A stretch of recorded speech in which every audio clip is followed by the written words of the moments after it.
Good evening, Sunday night. How are you doing out there in TV land?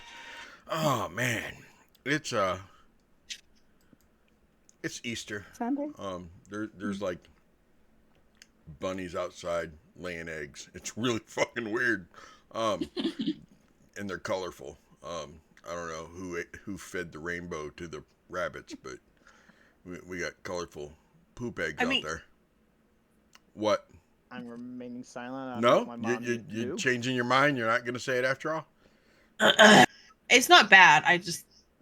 There are colored eggs naturally. Yeah, no, there are. I mean, I've seen like some like Argentinian. green and pinks, and I've seen some different colored, but like not like bright purple. Argentinian eggs, I believe, is one of the chickens. There's also just an Easter Okay, egg. but at the end of the day, rabbits don't lay eggs. Unless it's a Cadbury rabbit. I am not eating that chocolate. Just saying. Look, if it's a Cadbury, I'll try it. I saw a freaking TikTok of this woman spray painting the dog poop in the backyard. And then and then it showed, you know, as if she was releasing the children into the backyard to find eggs. She goes, Listen. "Oh, it'll be cleaned up in minutes." Eddie, I have another one I found. Apparently, parents duct taped or taped in general the golden egg. I don't know what it was for. Onto between a goat's horns. And apparently it was like an hour of them the kids trying to get the egg off the goat. Okay. Those are rookies. Where's your feed bucket, man? It's a goat. How hard is it to catch? Right? You'd be amazed. Oh, okay. No. My mom used to hide our eggs under like cow patties and shit in the pasture. Nice. I put one in a tailpipe Work every for year. That's right. She is like, if I'm stuffing them and hiding them all day, y'all are gonna work for it, and I'm gonna watch. Which My fair. mother, That is evil. I my think it's mom fair. would make like rhymes and stuff, and so you'd have like a scavenger hunt. Each kid would have a letter, and then the letter leads to the next letter and to the next letter until finally they got their basket. That's so cute. I love that. That is real cute. That's like too much fucking work. It's for your kids. Come on. I'd do it for my grandchildren. That is the most grandparent sentiment I've ever heard. There it is, folks. Yeah. Oh man. But it's for the grandbabies. That's right. So anyway, that's been going on today. Oh my gosh, y'all. I came home from church today, right? And we drove separately and everything because Mama makes breakfast for everybody on Easter Sunday. Anyway, I come home and I walk through the front door and I smell something burning. And I immediately just like book it for the kitchen, right? The Easter ham was in the crock pot and what I assumed was all the water had boiled out. And it was just the Easter ham in the crock pot with all this caramelized burnt crap at the bottom of the crock pot. So I immediately just grab a cup and I just start pouring it in there, right? I didn't know how long it had been happening, but I'm trying to save it. No, come to find out, she forgot to tell me to turn it off before I left for church. And it was the brown sugar and pineapple juice that had caramelized. She forgot to add water. It was just pineapple juice and brown sugar. And you know, that ham was good. Just so we all understand each other. It was still really, really good. But you know, the family was over and everything, and I was gonna play in a game this afternoon, but because of, you know, family and stuff like that, decided I should probably spend time with the family, you know, since the rest of the week I'm going to be doing this. But but now I'm home alone with the dogs and with you beautiful people and with these wonderful players. Moose is And going to be me. here shortly. You are beautiful, Duke, especially with that Marvin Martian hat on. And that shirt. Look at that shirt. That shirt is Mm-hmm. That nice. shirt. I'm a fan. Yeah, Mm-hmm. Very I like that colorful. shirt. I There's like a that dragon shirt. in it. It's Tiamat. Tiamat. I can see only one head. Oh, there's another. Oh, there's a blue one. Yeah. Oh. There's a green one under that armpit and a white one under that armpit. There are too many colors. I don't know what is what. There's too many colors in the rainbow. Okay, kids. So, what do you say? I say hello to our friends, and one of you get ready to read a recap. Sound like a plan, Stan? Yep. Right on. Okay, who we got here? We got Johnny Fireheart. Johnny got to play Friday night. Friday night's game was Johnny plays on Friday night. Gamer Trash 39. I don't know who you are, Gamer Trash, but hey, welcome. Glad you're here. Let's see. We got Pigeon. She's up here right now. She also plays again on Friday nights. Why does the Easter Bunny hide eggs? So nobody knows he's screwing the chicken. Wow. I didn't know he was screwing the chickens. Oh, that's Brian with a Y? Brian with a Y. Y'all, that's Brian with a Y. I know Brian with a Y. He's one of my people. Brian with a Y. Man, I miss you, dude. He has a podcast he does. And he let me be on the podcast one Monday.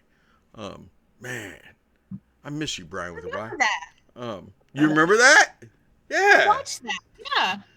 Right on. Oh, you're up in New York visiting your family. Right on. Right on. Say hi to the folks for me.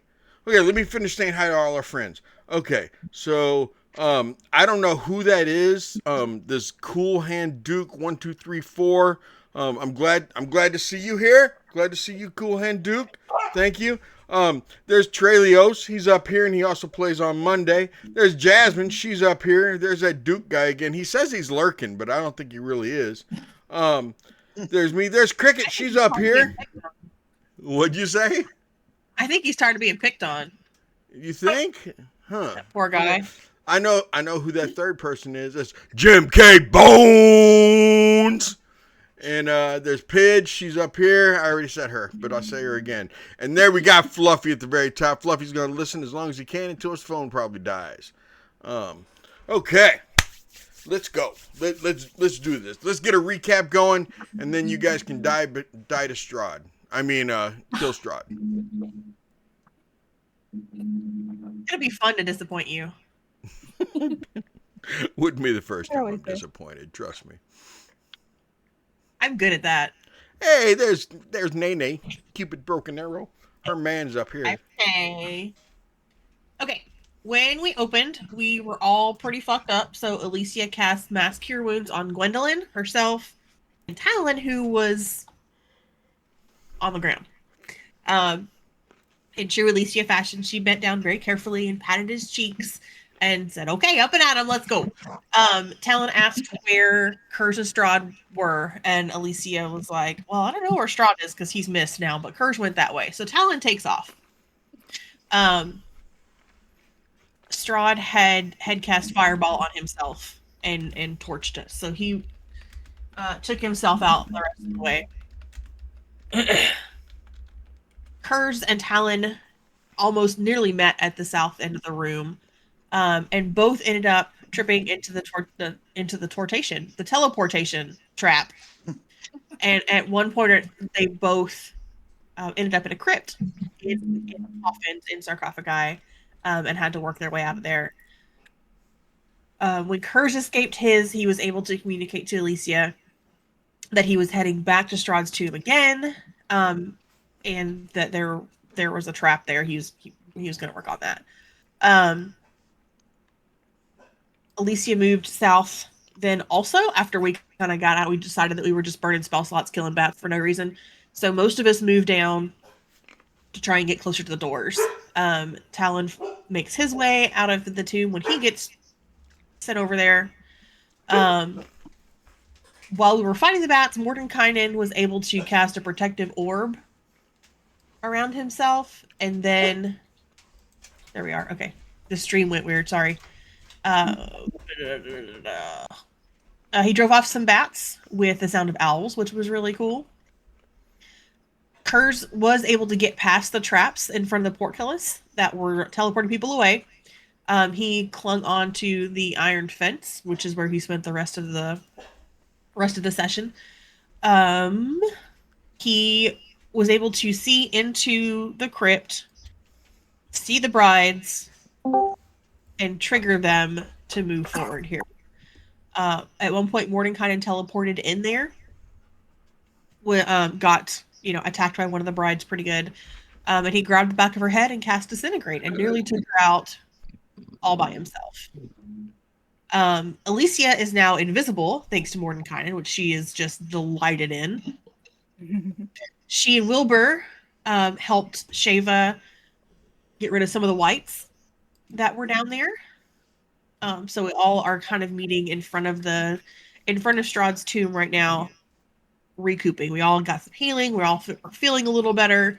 Belivar is behind us a little ways with meteors. Talon is catching it now. We're all kind of getting set up. Mordenkainen has dispelled the traps for now. Kerr still has St. Markovia's thigh bone.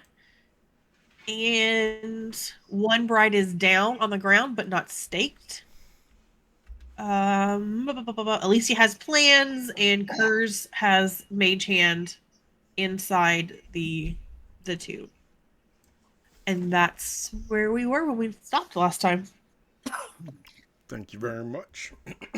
Okay. So I'm going to go ahead and say hello to our little friend. Archivist. My note taker.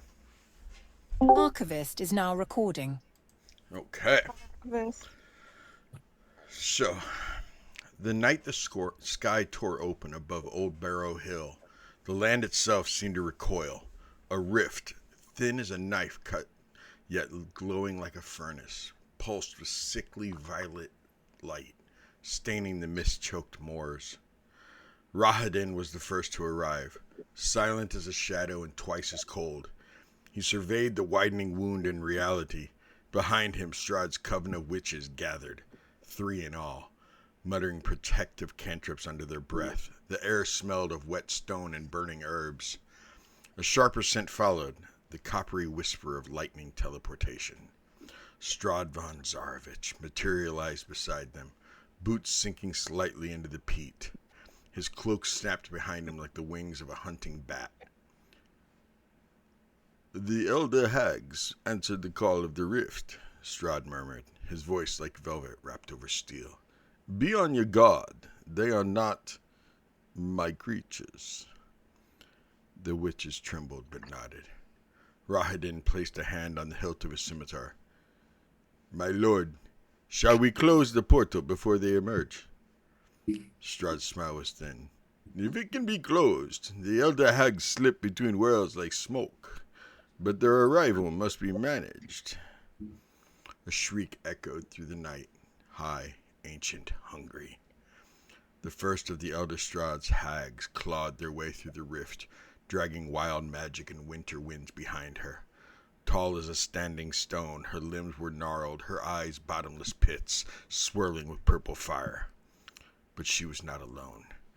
2 more surged after her, dragging their talons along the edges of the portal, widening it with the sound of tearing cloth. The witches reacted first, hurling crackling bolts of witchlight. The Elder Hags answered with curses that warped the air, bending it like heated glass. Rahadin rushed forward, meeting their assault with lethal grace. His blades sang, his victims screaming echoes in spectral harmony around him. One hag hissed, recoiling at the ghostly chorus that followed Rahadin everywhere. Strahd raised a hand, weaving a spell of domination. For a moment, the largest hag froze, caught like a fly in amber. Then something changed. A faint whisper brushed Strahd's mind. A mental summons. Urgent. Demanding. Unmistakable. His expression stiffened. Rahadin, Strahd said, stepping back. Hold them. I am called back to the castle. Rahadin didn't question. He never questioned. As you command, my lord. In a swirl of mist, Strahd vanished, leaving the witches and his loyal chamberlain to face beings older and crueler than the land itself. The witches fought valiantly, forming a coven ring that blazed with defensive fire. Yet the Elder Hags battered their circle with relentless primal sorcery. Rahadin alone kept the line from collapsing. Dancing between claws and curses, he struck tendon and bone, carving glowing wounds that oozed black starlight. Still the Elder Hags pressed on.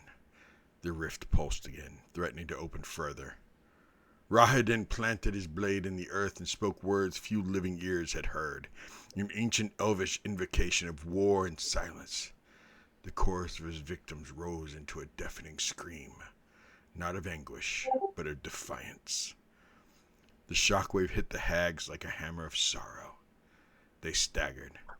The witches seized the moment, joining hands and chanting in a tongue that tasted of brimstone and grave soil. Their combined spell crackled with raw power, sealing the rift inch by inch. One final howl tore from the Elder Hags as the portal snapped shut, leaving them stranded, weakened, and enraged. Rahadin stepped forward, blade drawn. This realm, he said softly, belongs to my master. The night swallowed the rest of the battle, and somewhere beneath the moors, the echo's closed rift whispered, not for long. As we enter round 12, Shava, you are up first.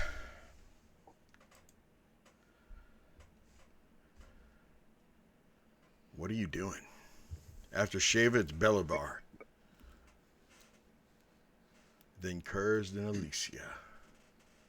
So the gate, was that opened at the end of round 11? The gate I was just talking about, that was outside where Rahadin and the witches were fighting. I was giving you guys this one that Kurz is on. Oh, the one that Kurz is on. It's still not open. That gate is still closed. It's still closed. Yeah. Okay. And the lever to open it is where the where that compass is. Yep, where the compass rose is. Okay. In that case, I'm gonna stay where I'm gonna stay where I am. But the moment that gate opens, I want to rush forward and attack the spawn right here. Which one? The one right other one, this one. Okay. Yeah, the other one right in front of Kurz. So if you're just now tuning in, these red squares are teleportation circles, but they are dispelled for the next minute. For the next minute? That's about how long Mordenkainen believed they would stay open.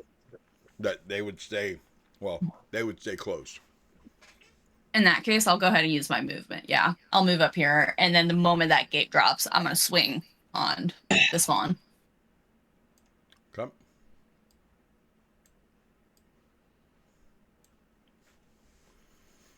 And that'll be my turn. The moment the gate opens, do you want to swing through the gate? Well, the maul head won't fit. I was going to say, if the maul head fits, I'll happily do it, but... The maul head won't fit, but, I mean, you could poke with the bottom of your maul and not get the bonus to your maul hit, but you'd still get your strength bonus. If you're like you're poking, man, I am dangerously close to saying things that are going to end up in a quote. I was going to say, you want to continue? Go on. You could use the handle of your hammer to attack her. And you said I wouldn't get my proficiency, but I'd still get my strength?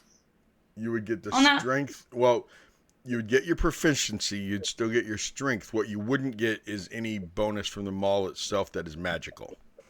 Oh, okay, okay. Yeah, in that case, why not? I'll go ahead and attack with the handle.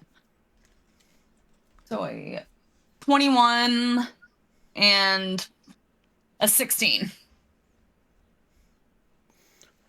21 hits, 16 does not.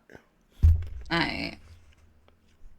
In that case, that damage is going to be 13.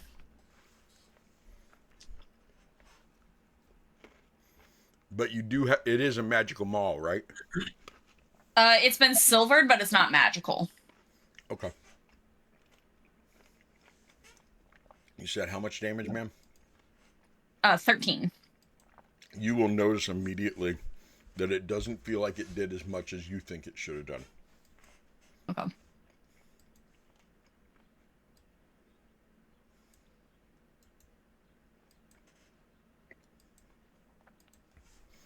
Is that your turn? Yeah, that'll be my turn. Come. Belivar, you are up, sir. All right. Normal movement of about 30 feet. And then another 20 feet. And then he's going to move 10 more, walking over the right. He's like, all right. Took me long enough to get here. And I was using my dash, by the way. I was dashing to get all that movement in. Bonus action, I am flicking one of my meteors through the bars of the gate to land right here. Actually, hold on. Let me double check my spell, because I don't want to hit my compatriots. Where is it?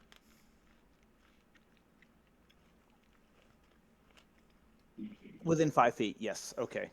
Yep, it's going to be, one of the meteors is going to go right there. How big are they? I need both of them. How big are your meteors? They're tiny little orbs. They're little Okay. tiny orbs. Flicking one down between the two, basically between the two of them, so they both can get hit, and they'll need a dex save. One would say they're minute. Very minute. One would say they're minute. I want you to know they barely fit between the gates openings, which means they have to be Okay. smaller than the maul head. They are.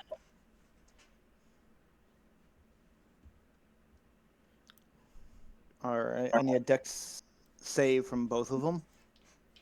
Come.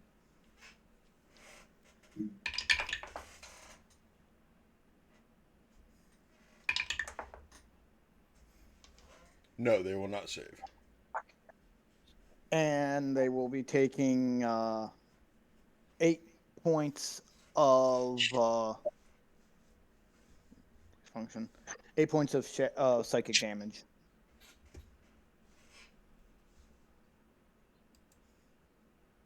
And yep. Does 8 points of psychic damage.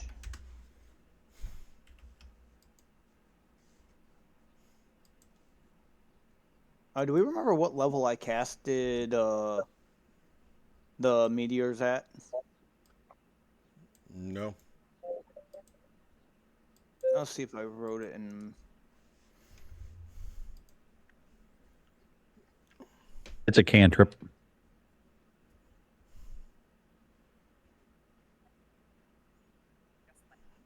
If it's a cantrip, the damage would be based on your levels. No, it's not.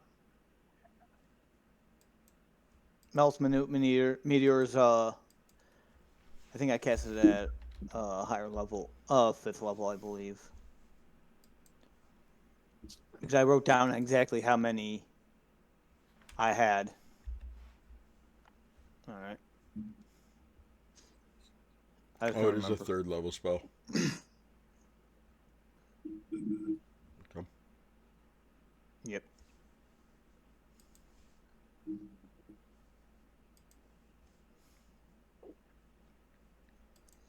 Okay. What else you doing? That's turn? everything I can do. Yeah. Okay. Kurz, it is your turn, sir. Okay. Question. Using my mage hand causes my action. Does that take both of my attacks?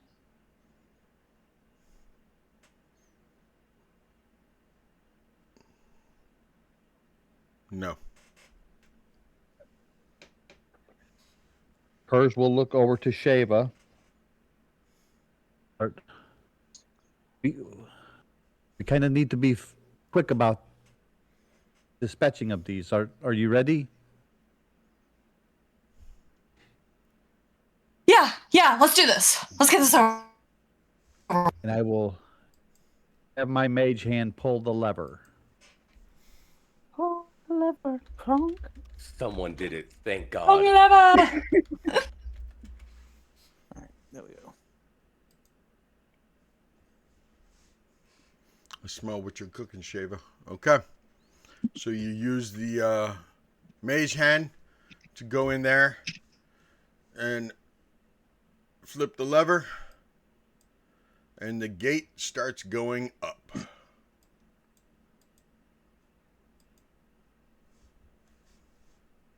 Okay. Does it go up within 6 seconds?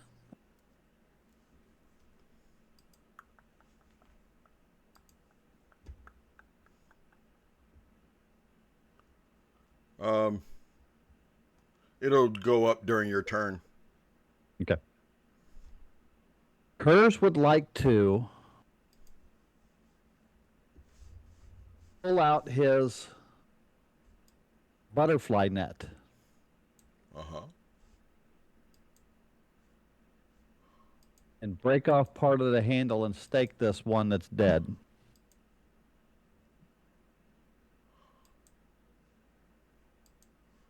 Okay.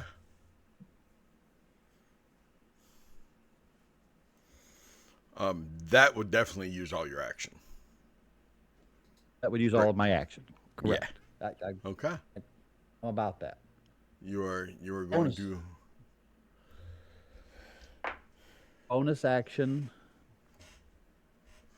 She will turn unarmed. to ash as you stake Bonus her. action. Bonus action. Unarmed strike on the one next to Shava. Okay.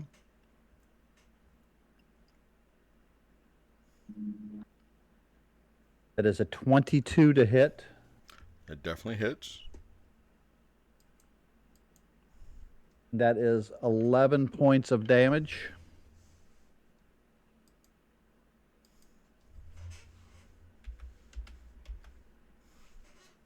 He will take a deep breath in and look over to Shave and say, "You got this one?" I got this one. Okay. And I will take off running. And because of your thing, you can't be. Don't talk about my thing like that. Whoa. Attack of opportunity won't work. Wow. Okay. I did kind of walk right into that one. I understand. There's a quote for everybody. Right? Gosh. You That will done, be my Kurz? turn. Yeah, thank you. Yeah, that's my Thank turn. you. I appreciate that. Alicia, you're up.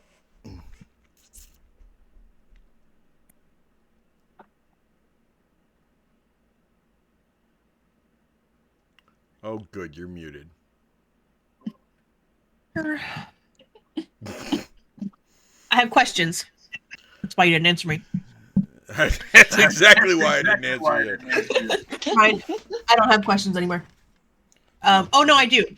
If I activate a spell that says each creature within 5 feet of the line created between your starting point and the final destination takes damage, and I'm occupying the same space temporarily as one of my allies, does that ally have to take damage?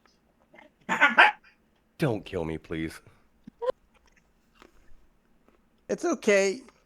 It's okay. You're just gonna have some singed beard. Don't touch the beard. It'll be real No. cool. The electricity will run up like Zeus. No, that person will not take damage. Sweet. I will mind sliver you, I swear to God. You have prestidigitation for a reason. Okay.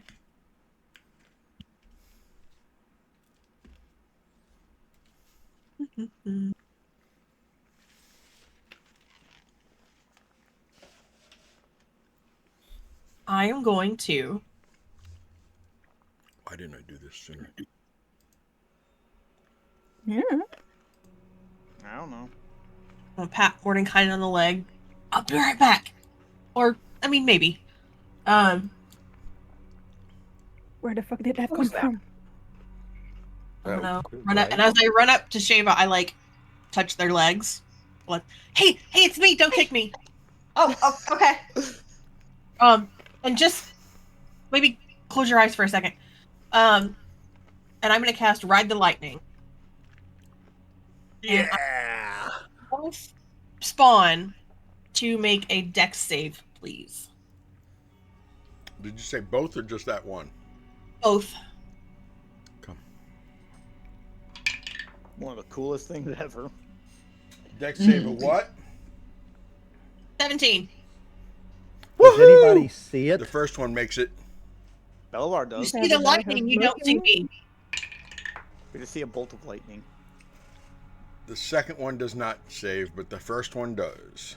You see the bolt of lightning from Shava. Right? Shit, we'll use lightning breath. I That's mean, Belivar's that thought. would make sense. Oh, that's what she does. So she runs up and she's like standing in between Shava's feet, and she goes, "Hey, just point forward real quick." And so when Shava points, that's when he drops the spell.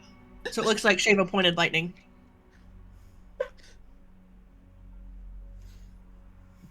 So nobody did a dice check for the druid, so you're at 20 seconds. Perhaps we're doing When dice check Alicia again. finally finishes her turn after her bonus turns and everything else, bonus actions, it will be Talon's turn. Okay, well, I was letting Talon know. I need, like, buy cookies for everyone who has to follow me in initiative all the time. Because I do feel bad. I don't like a cookie. Fake cookies or real cookies? Because this I is said I'm gonna Alicia do we're them both. talking about. True. Don't look a gift horse in the mouth, okay? Y'all just sit over there. Oh, that's a big lot of nothing. 7 points of damage. What was up with that? Stupid.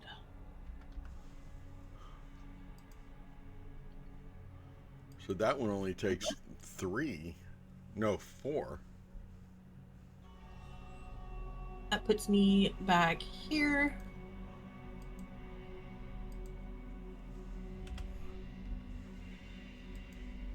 Where's it put you? Okay. You're in the center one. Okay. Because those are alcoves. There is a wall next to you to the left. That's fine. It's hard to see, but there is. I'm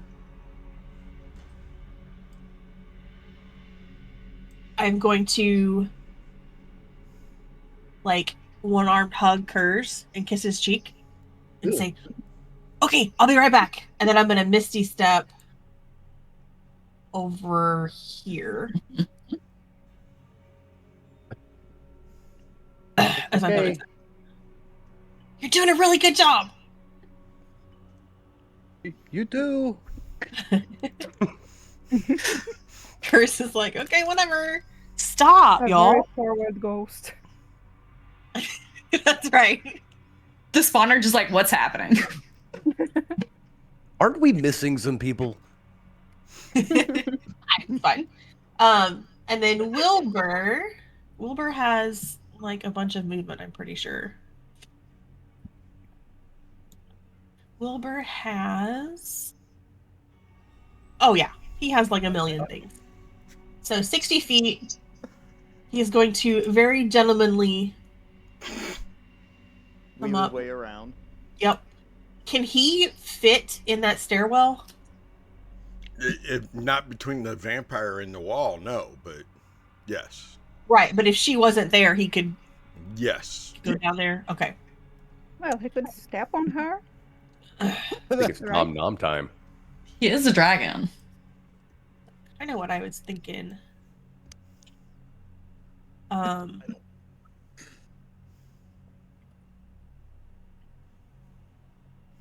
Okay, let's do.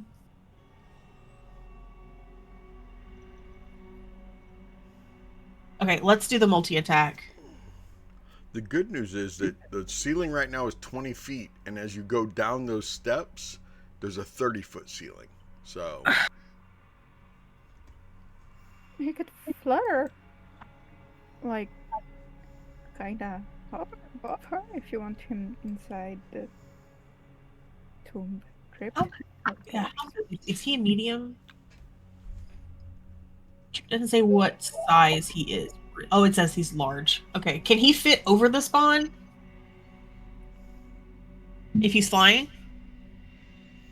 do you he takes up 10 feet that way.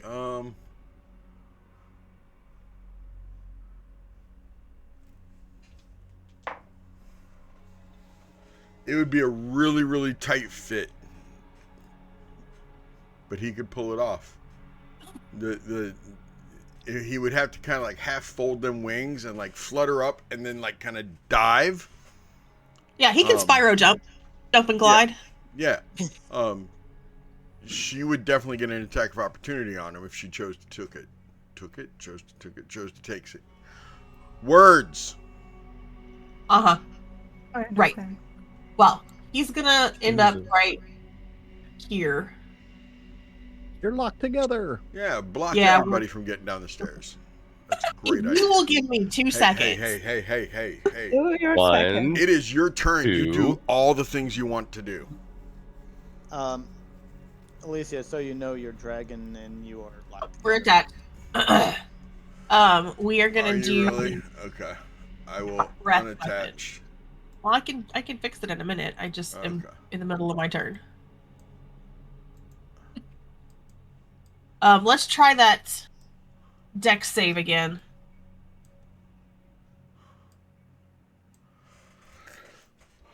Also, he's an ally, so anybody can move through that space.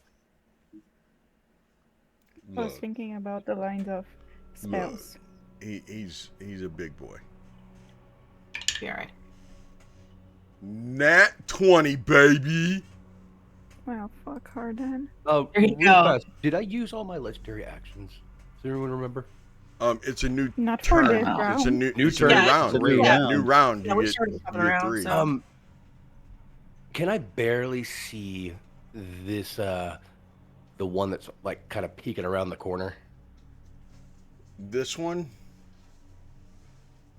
Yeah. No, you cannot. But you also have to wait to use a legendary action until after a player's turn. Got you. That's correct. Wouldn't be able to help anyways. Never mind. What else you got, Alicia? Did they both save? Oh, they both have to save? Uh-huh. I think. Well, let me measure.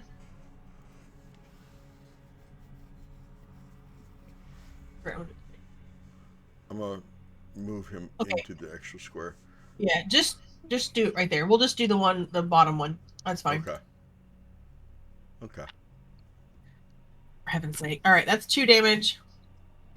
And then you get Yeah, 2 opportunity attacks. Because I assume he would take one from both of them. Yeah.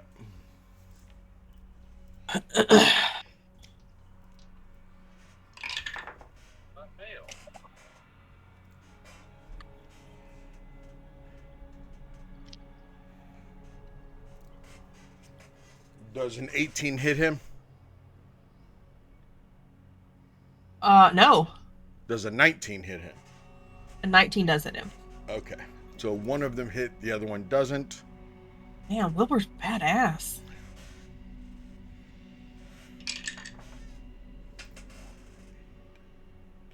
$11 slashing damage. Okay.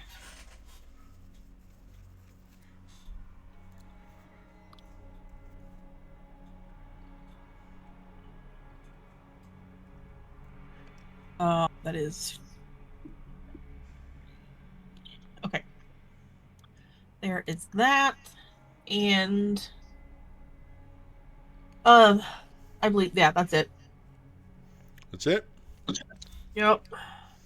Okay, Talon, it is your turn. Real fast Alright. before her turn ends, I am going to do fuck that guy individual. This one that I can see Yes. right at the beginning of the gate. Yeah, I am just going to like push this little psychic idea that she's a disappointment to her father and cast Mind Sliver on her. That is perfect, actually, for what's coming next. Yeah. Oh God. Intelligence saving throw, please.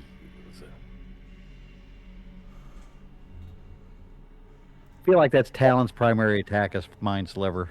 No That's matter all what. he used to have.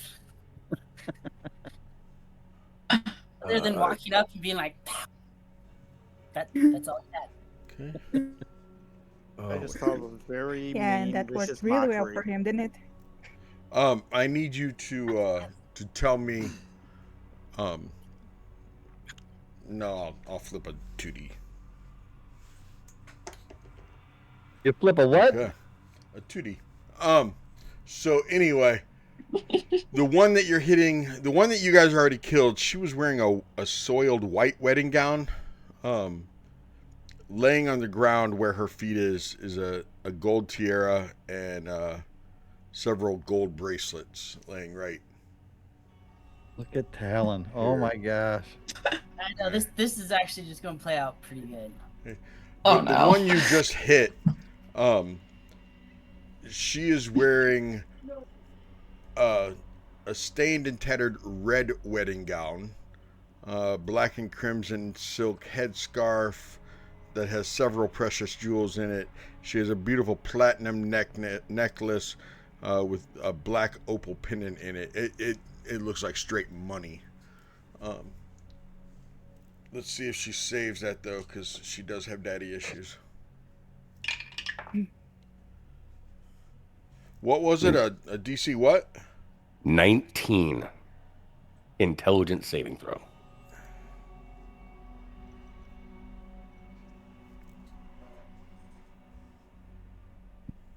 An 18 doesn't save.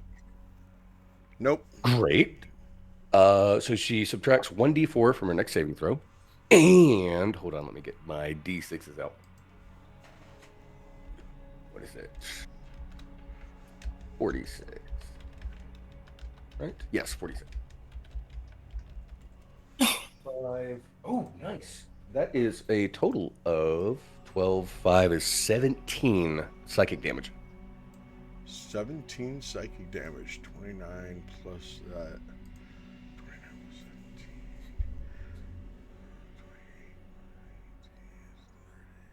46. Oh, damn it.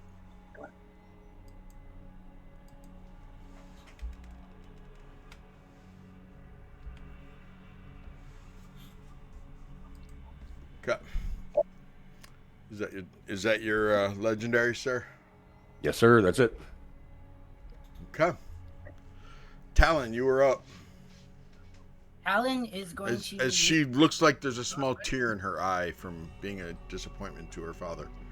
That's okay. Talon is going to reach into his bag of holding, and he's going to pull something out. And you'll see when he gets there.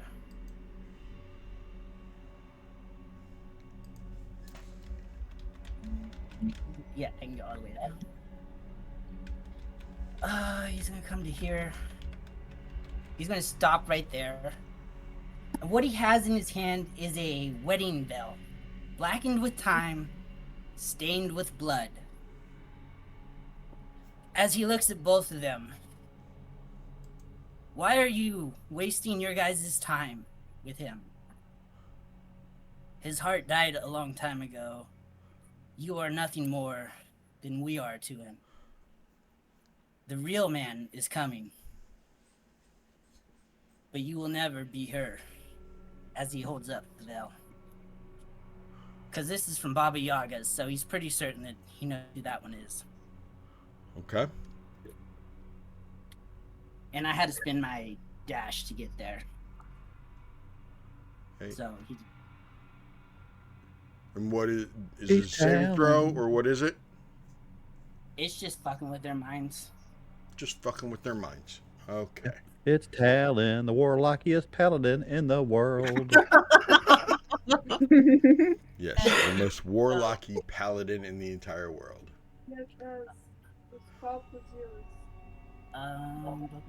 What was this oath again? Fuckery? Oath of fuckery. Pretty much. I'll take the attack of opportunity from her. Can't. She used it on the dragon.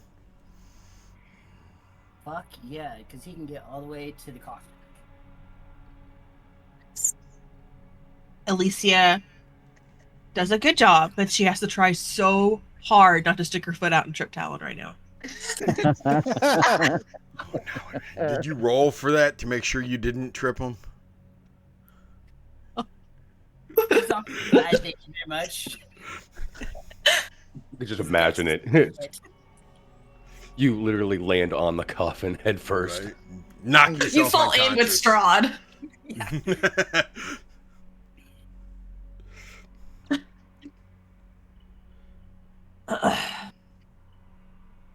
Okay. Is that your turn, sir? That is Talon's turn. Gwendolyn, you were up, followed by Mordenkainen. Gwen's gonna walk over here. And I need a DC 17 Constitution saving throw from the bitches. From both of them? Yep. The sunbeam is on again. Son of a bitch. I didn't lose concentration. Okay, they both failed. Oh, what a pity. They are both blind and take 26 radiant damage. My God. How much radiant? 26 was a low roll.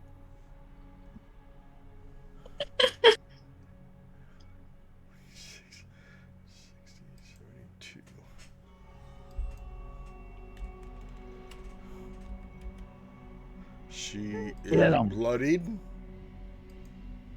And I'm just gonna take the rest of my movement and take those 5 feet. Because going back won't do anything for me anyways.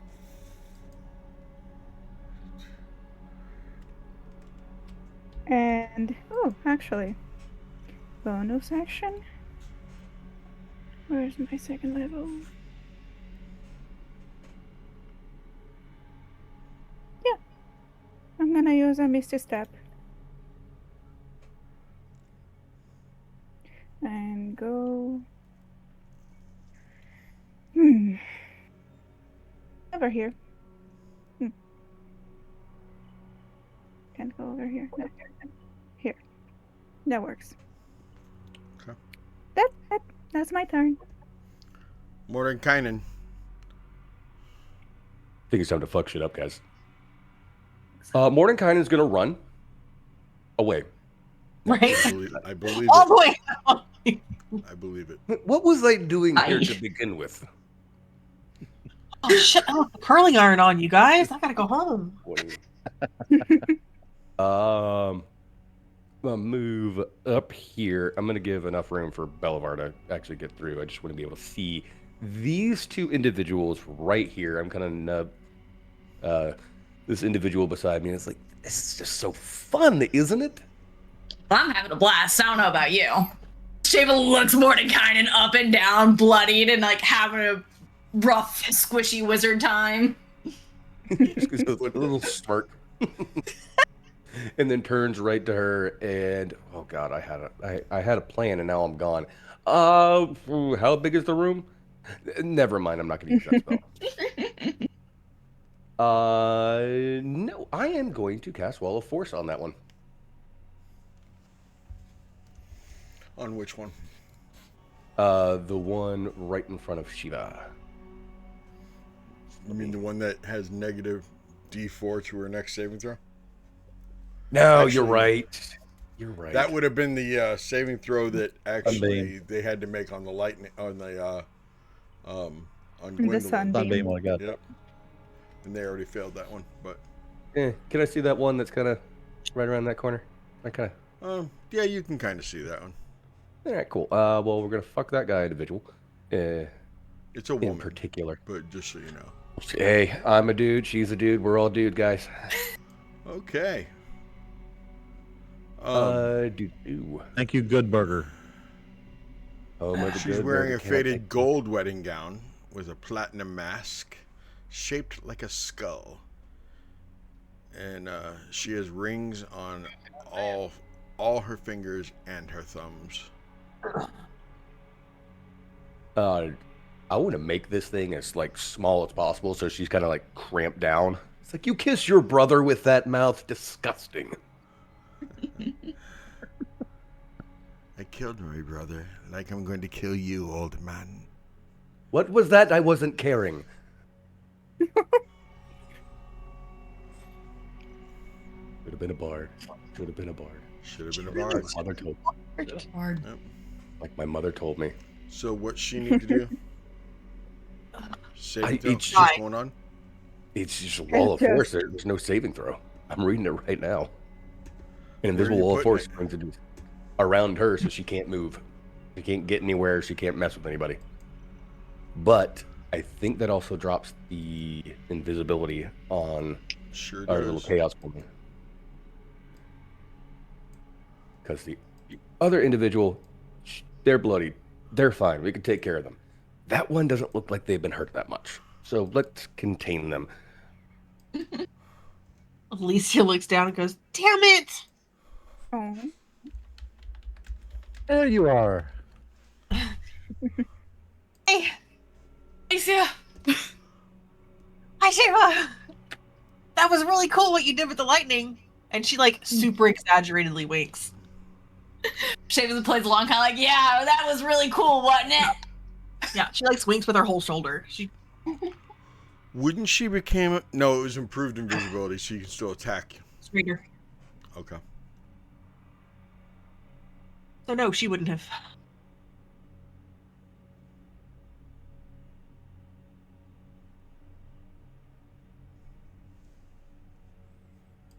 Okay. Is that your turn, Mordenkainen? I did movement. I did a spell. I think that's all I'm gonna do. It's kind of all I can do right now on my turn. I'll screw around and find out when somebody else's turn.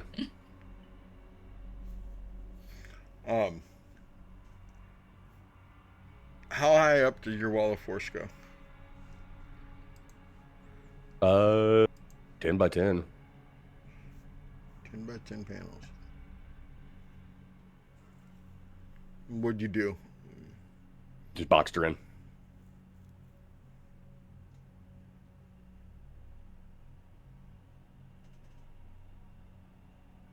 When you say boxed her in, please describe the box. You know that thing what mimes do? They're pressing their stuff, so it's just invisible. He says his stuff, does this quick little hand movement, like he's that, and it just appears. There's nothing there, so it looks like they're struggling to get out of nothingness. Okay. He wants you to specify if it has a ceiling or a bottom. Except flash. Yeah. Or hold on.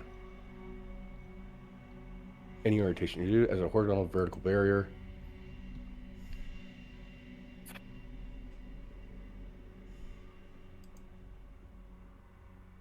It does not have a bottom, but it does have a top. Okay. Wise choice.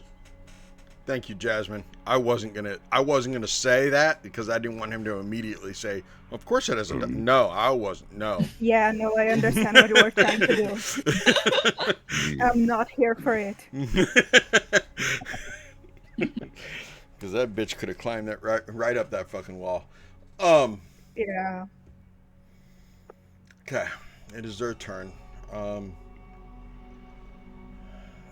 Why are your fucking brides just fucking vampires? Why the fuck didn't you have a witch in here with you? Jesus Christ, do I have to do everything for you, Strahd? Kinda. By definition. Kind of. I mean, right? And Okay. he's useless, so Mordenkainen, because you put her sister wife in a box. She's going to attack. I have a joke for that. Blind. What'd you say? Oh, she is blind, so They're I gotta do it blind. at disadvantage. oh yeah, That's right. they That's both right. are. Okay. I have Swear forgot to God, about if it's a that. nat 20, I'm gonna be so pissed, but it's so worth it. Well, it's a disadvantage, so. But does a 19 hit you? Oh yeah, fuck yeah, it does. Okay. So her first clawing attack that you missed, but the second one will hit you. Oh yeah. That's a 10 slashing damage, Mr. Mordenkainen. And I will need you I'll to take roll it. a concentration on that force wall, please. Alright. It is a concentration spell, right? Yes. Yes, it is. Yes, it is. That's not bad. That's an 18 on the die. Damn it. Okay. But still, she did that damage to you. And that is the end of round 12. Round 13, which 13 is my favorite number, we will start it like this. Oh shit. Why? Oh no. The wind The whispered through the motherfucker dead is back. pines as Oh, no. Jothana slipped through the broken gates of Argynvostholt. Her elven eyes cut through the darkness, searching for movement. Behind her, Savid followed, silent, steady, dusk-skinned hands holding his bow, arrow nocked. "Are you sure it's safe?" he murmured. I'm sorry. "Are you sure it's safe?" she murmured. Savid nodded. "The revenants put Argynvost's skull in the mausoleum. It's waiting for us." Jothana grinned, a roguish flash of her teeth. "Well then, let's give the old dragon his head back." The skull was heavy, far heavier than either of them expected. Even empty of flesh, it radiated an ancient, dignified power. Jothana braced her shoulder against one great jawbone as Savid supported the other. "You feeling that?" she huffed. "Yes," Savid breathed. "It's hopeful." Together, trembling with effort, they lifted the skull onto the waiting spine. For a heartbeat, nothing happened. Then the bones shuddered. A warm wind swept through the crypt. Light, soft at first, glowed in the skull's hollow eyes. And then the beacon ignited. A column of brilliant silver fire erupted from the tower above, piercing the shroud of Barovia's eternal gloom. Clouds scattered, shadows recoiled. Villagers miles away gasped and fell to their knees as hope, true blinding hope, flared for the first time in centuries. Savid took Jothana's hand. "You did it," he whispered. "No," she said, squeezing back. "We did." Word spread like wildfire. From Kresk's fortified walls marched seasoned soldiers with shields painted in white. From Vallaki strode grim veterans armed with spears blessed by Father Lucian. And emerging from the eaves of the Slavic woods came an entire battalion of dusk elves, cloaked, solemn, and determined. They gathered along the Slavic road, bathed in the silver radiance of the beacon. Jothana and Savid stood at their head. For generations, Zarovich shouted, voice carrying on the wind, we have lived in fear. But this light, this gift, tells us the time has come to stand. The crowd roared. Jothana drew her twin daggers, the metal gleaming like stars. To Castle Ravenloft, she cried. The militia surged forward, following the newborn beacon like a guiding star. Werewolves lunged from the tree line, met with dusk elf arrows that darkened the sky. Vampire spawn leapt from cliffside paths cut down by the soldiers of Kresk with righteous fury. Night predators, ghouls, and Strahd's wandering horrors tried to break the line, but unity held. For the first time in living memory, Barovia marched not in fear, but in strength. And atop a hill overlooking the valley, Castle Ravenloft loomed, dark, ancient, waiting. Jothana tightened her grip on her blades. Zarovich stepped beside her, eyes fierce. Are you ready? He asked. After everything we've done, she smirked. I was born ready. Together with the light of Argynvost blazing behind them, they led the army toward the vampire's throne. The night trembled. Barovia had risen, and Strahd von Zarovich was about to learn what it meant to be hunted. Sheva, it is your turn.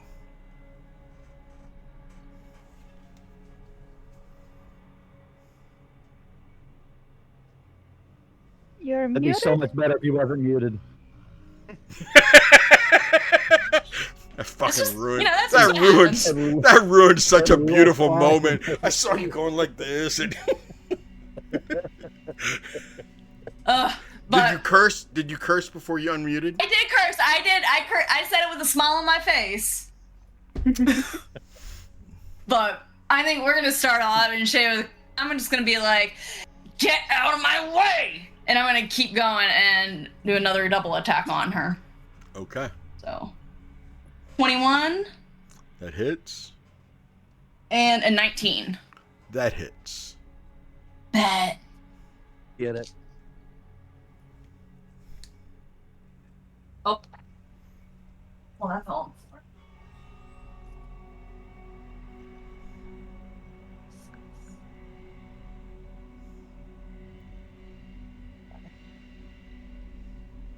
$27 damage. And that's with your magical maul. Yes, that's with the You said 29. silvered side. 27. Right.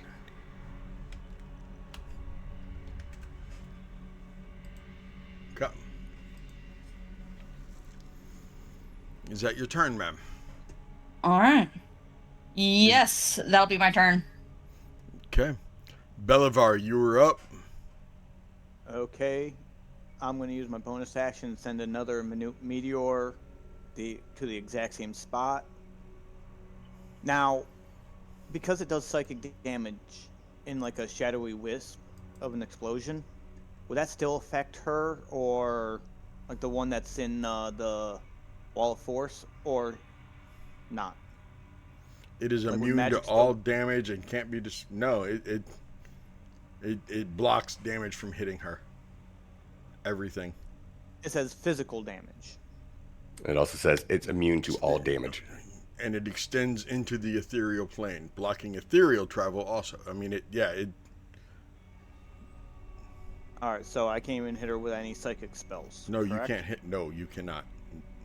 You Like, cannot I hit can't her even with do vicious anything. mockery Um, because it says nothing Vicious- can physically okay, pass vicious- through the wall. I understand. Okay, vicious mockery would be you saying things to her, and that spell would be different than your meteor exploding and doing psychic damage. Okay, What now if he just what, puts his nipple up against the wall? what about Shatter Isn't that and vicious Thunderwave? mockery? Would those also affect? I'd be able to go through since they are sound-based damage. No, No. Okay. because it's still more magical than anything else. All right. This was in whispers. Okay, and dissonant whispers, since it's here's I can use Pick a that one. spell, Trey. Just pick Hey, one of your spells, man. I know I'm still doing the minute meteor Because to Belivar wouldn't even. Yeah, you're doing the meteor anyway, and you wouldn't necessarily know. You've never had to attack somebody through that, so you wouldn't necessarily know if it works or not. but because of the staff I have that spell. And Okay. So would I was just thinking if I knew it would through that. But If it would go you through or wouldn't. not. But you wouldn't know. Okay. Like I said, that's why I was asking these questions. I understand. So I could But- know what Belvar would be able to be doing, know what he could do or not. But either way, the meteor is still going to go. Belivar may not know though. The meteor is still going to be used first in the exact same spot I did before, so I'll need dex saves.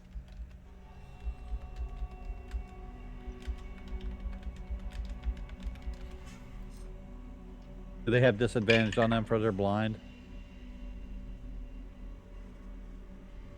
Won't matter. They fail that one.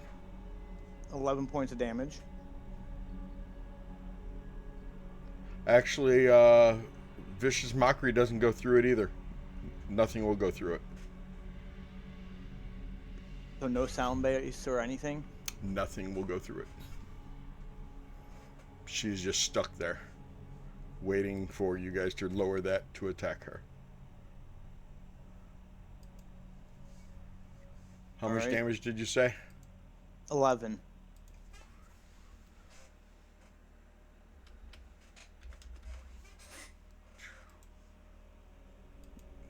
Wrong. Okay, that's a powerful there. There you go. All right. I see that she's still up. Okay. I was hoping that would kill that one. Okay. Now I have to actually think. She didn't get bloodied until she was around 70. I always thought bloody was when they were at a quarter. Like I only had a quarter left. I've always done bloodied at half. Ah. Okay. Kurz, you are up after Belivar when he is done with his turn. All right. Whoops. Wrong thing. Trying to think now. Yeah, I'm going to still stick with. Gonna do what I wanted to do. I know I'll need like a 5-foot line to make sure I can get it angled right. But because I can't really get past Mordekainen. He left enough space for you to get through. Okay, so basically, yeah. he's an ally. You can get through him. Yeah, well, no, I needed to. I'm gonna be casting lightning bolt. I wanted to make sure I can get the line up on both of them via the staff. You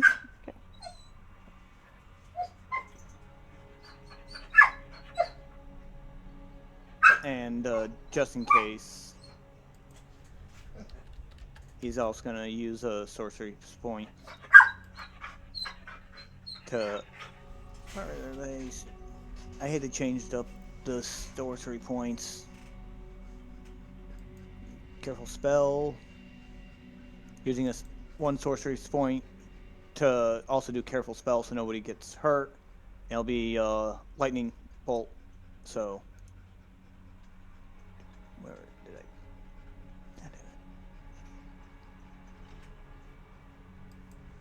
Too many spells. That's why I don't like full casters.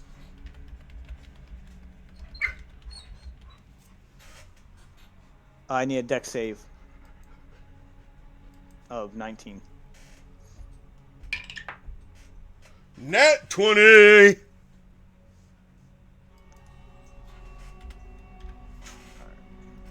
Where's D10s?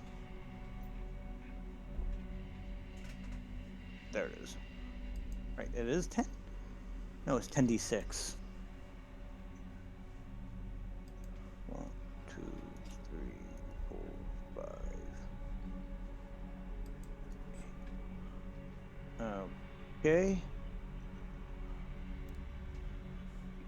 And it will be 35 points of damage total rolled. 36, half of which is 18.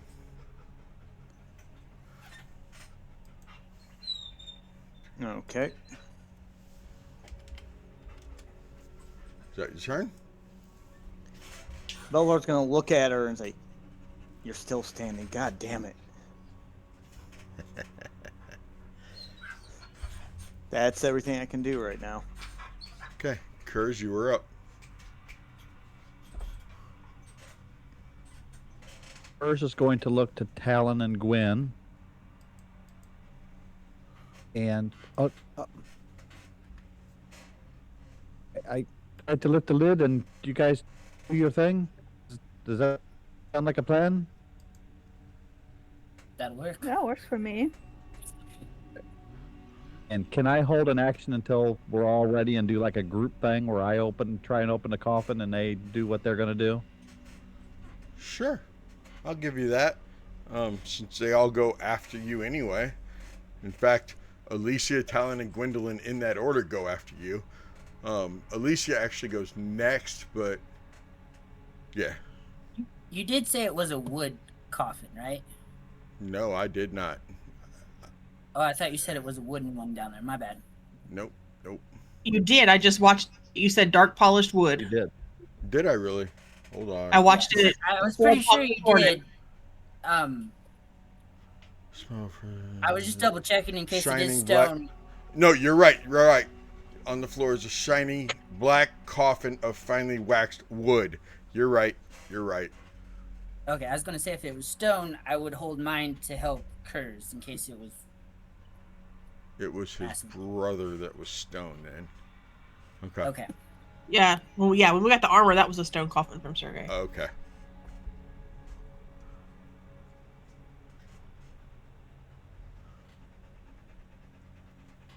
I guess my held action will be to attempt to open up the coffin when they are ready. I know Alicia goes next. Okay. Alicia, what are you doing? I gotta roll something. Okay.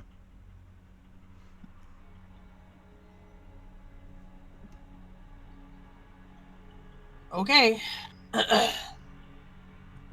Love that. Let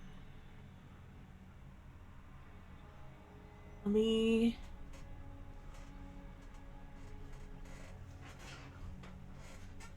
Oh, okay. Not damage.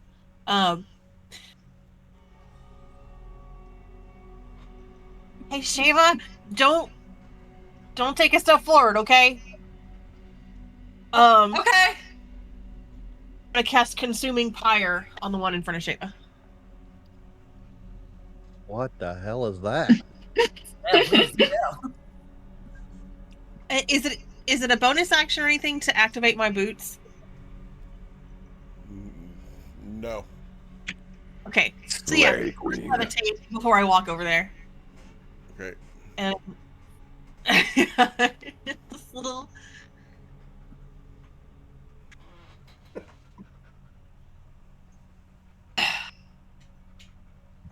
Can you make a dex throw? For which one? The one. The one in front of Shiva. Okay. I did roll for that. I was perfectly willing to do it the other one, but I believe you. It is I'm fighting with a dog. It is a 17 dex save. Oh, I don't have wheel either. Motherfucker. Okay. Anything? Yeah, it's half damage, but tired of her spells not being impressive. You'll be surprised how many hit points this thing has left. It looks pretty cool from back here. What did you do anyway? Huh? Consuming What- fire. Oh, okay. I'm sorry, I didn't hear you. I'm fighting with a dog. That is 8 fire damage. And 10 radiant damage. You want to describe it? Yes. I had 5 hit points left.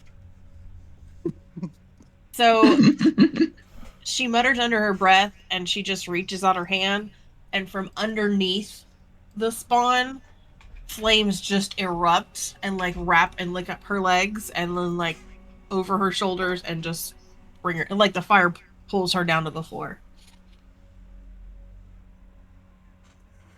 And you see right in front of you, Sheva, Mordenkainen, she crumples to the floor. And you can tell that radiant damage is preventing her from healing right away, but she will eventually.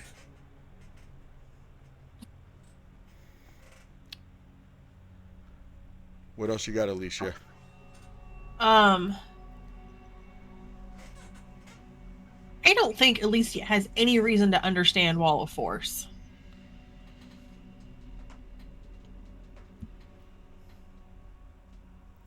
So, Yeah, I don't If you think can see Alicia's ever seen Mordenkainen, it. he is focused.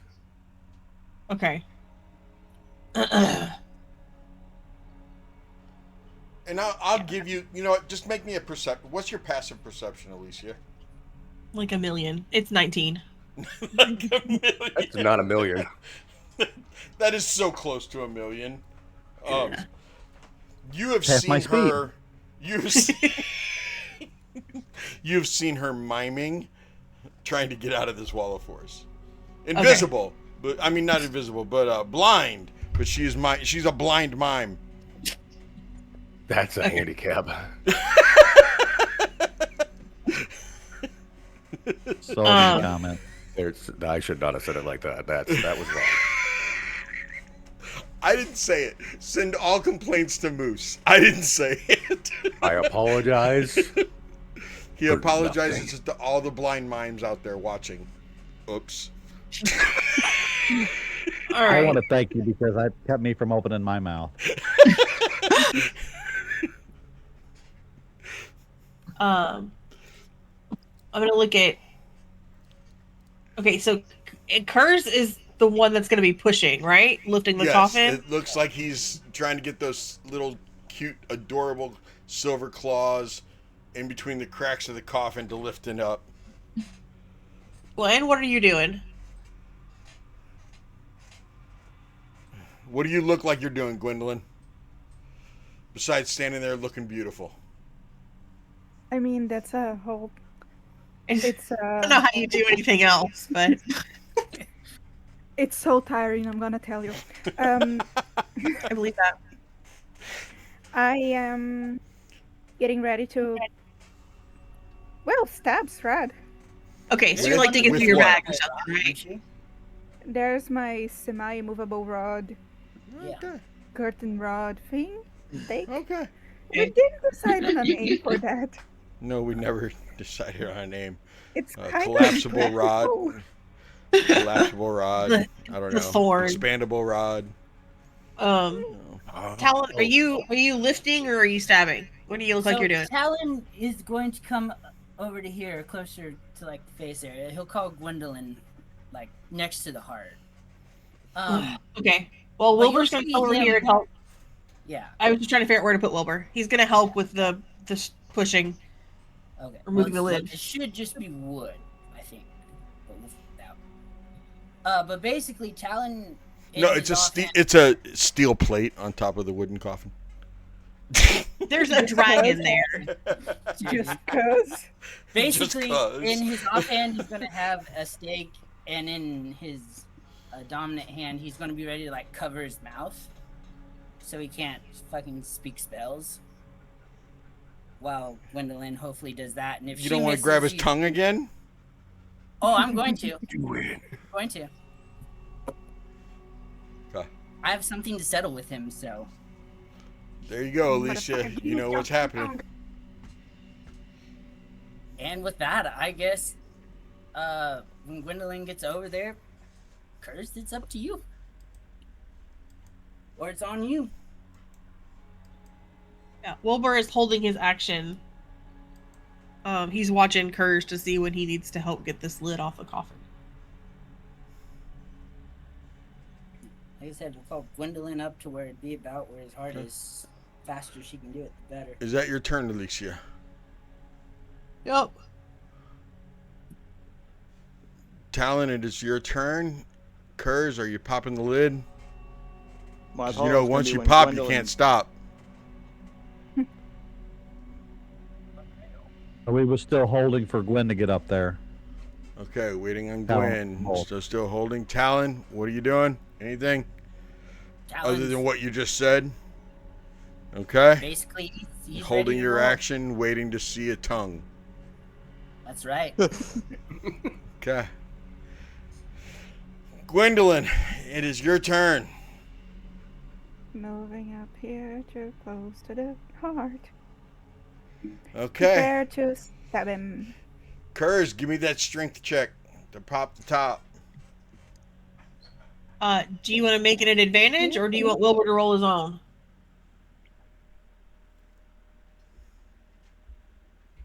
I would rather Wilbur roll his own. Okay. His strength is better than mine. Is.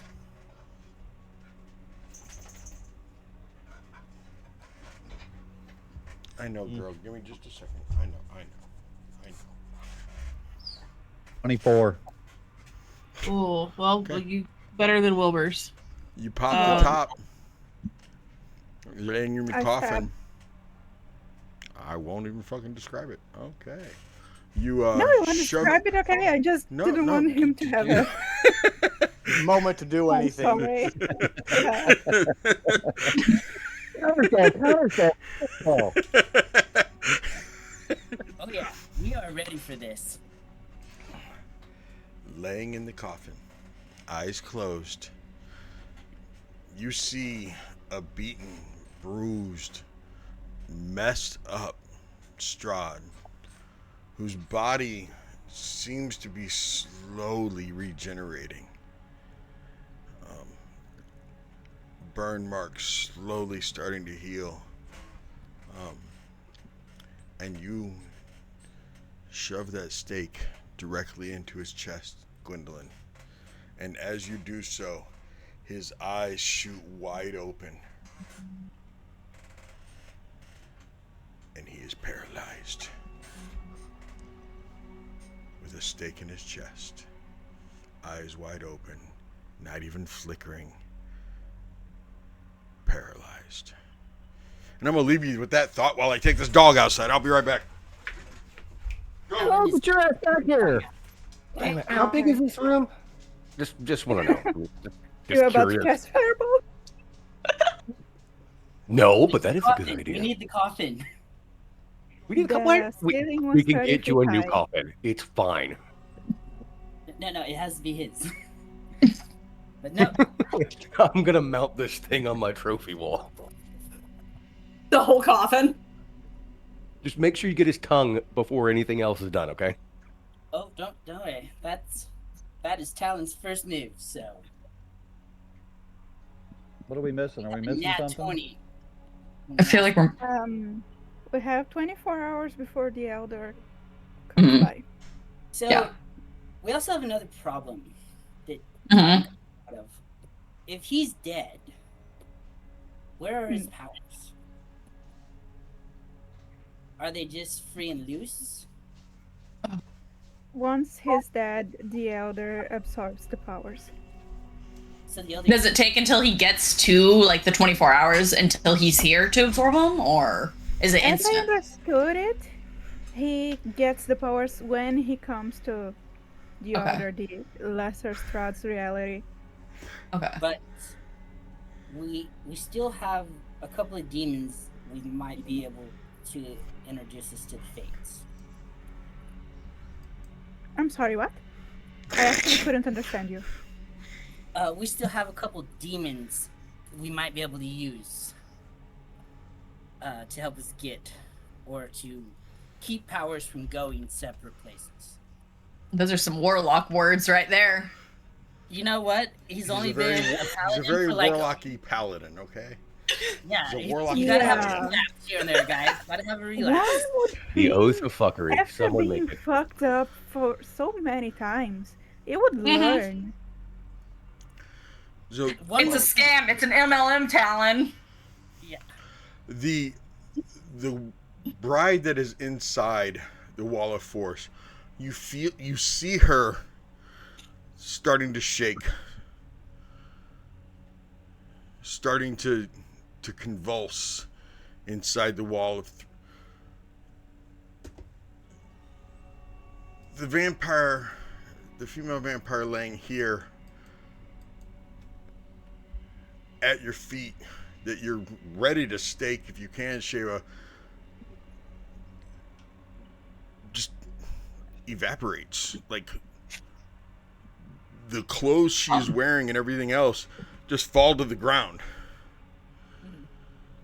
and slowly start blowing Or does away. she just?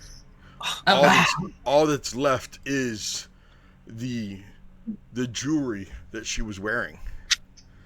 The jewelry that, there's jewelry here that she was wearing. There's jewelry here that the other one was wearing. The one that's inside the wall of force begins screaming and screaming. And then you see her explode.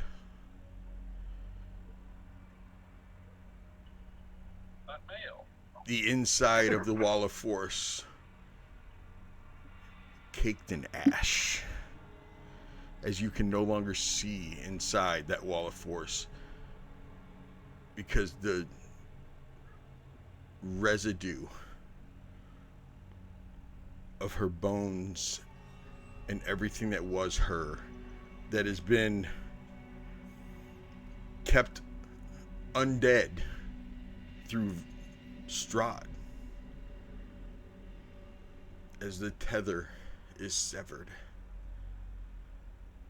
and she no longer ceases to exist.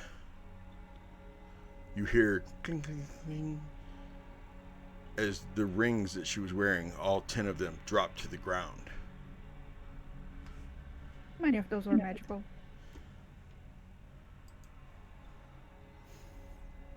The thought immediately goes through your head of how many other undead throughout the entire region are no longer existing, are no longer undead, and have simply vanished.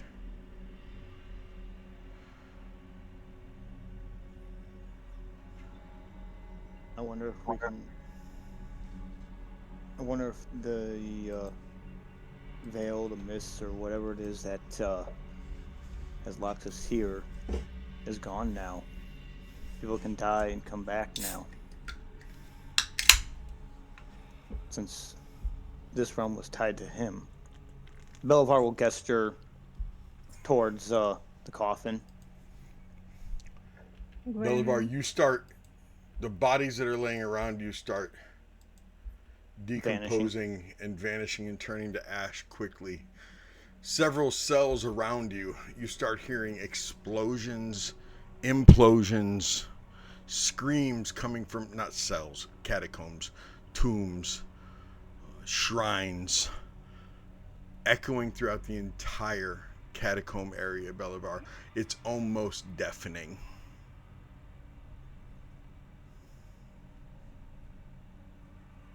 I think it's a good thing we never opened all of these, or never got an absolute chance to open all of these. It sounded like there was a lot more in there. Agreed. My ex-wife was here somewhere. It's fine. Or is anything happening with the bats? No. They all took flight and are leaving. Okay. Seeking refuge, shelter elsewhere.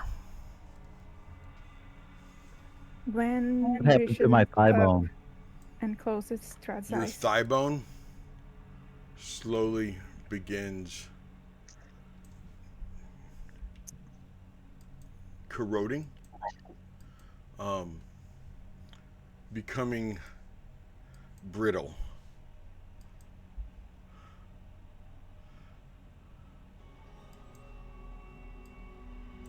Until it is simply dust in your hands.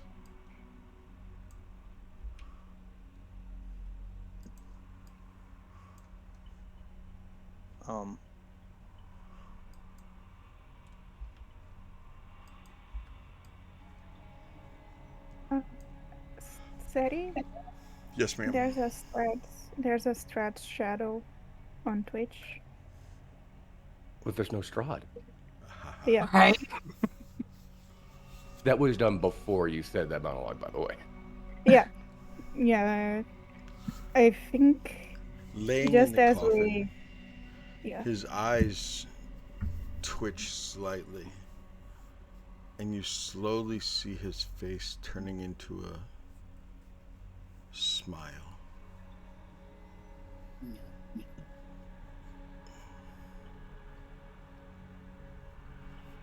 I wipe his tongue, my boots, as I throw Ew. it back to him. What, And do I you say, rip his "Who's tongue out of his mouth, or you take your boot off? Do you climb up in the He just- coffin?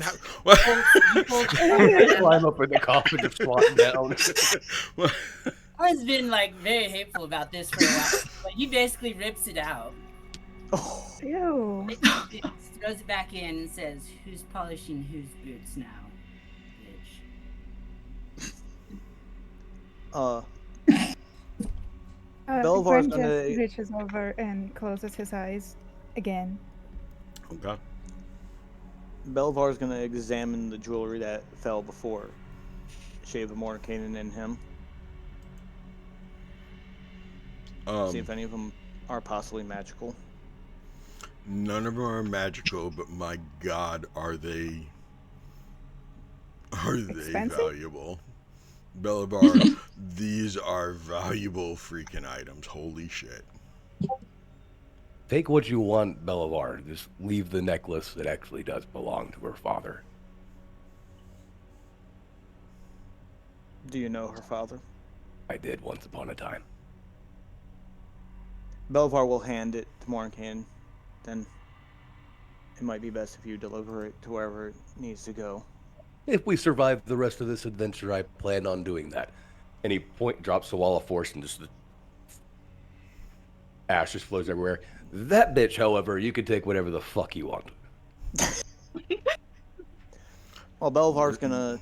There's a platinum mask shaped vaguely like a skull, and 10 platinum rings with gemstones on them. Any of them magical? None of it is None of magical. them will. However, as you're Belvar. detecting magic, you do find in the back 2 alcoves over here, you do find, where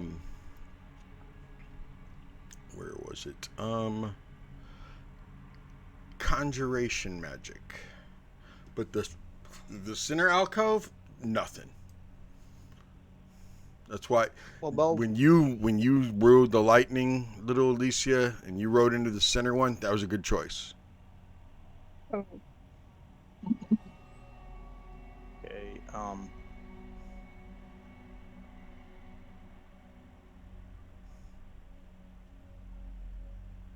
Okay. If I look, oh, go ahead.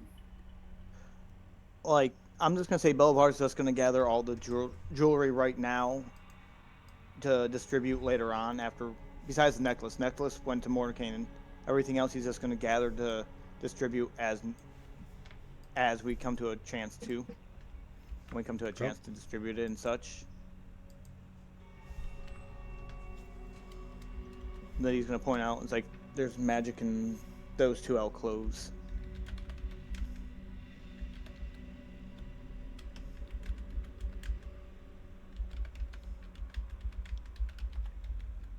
Does Talon by chance find the other 2 pages of his book in here?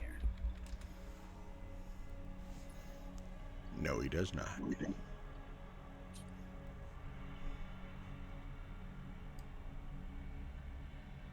First, we'll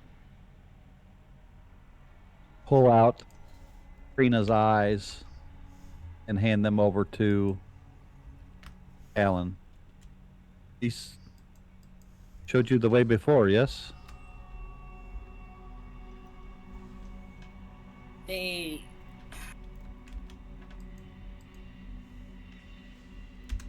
In some way, they did.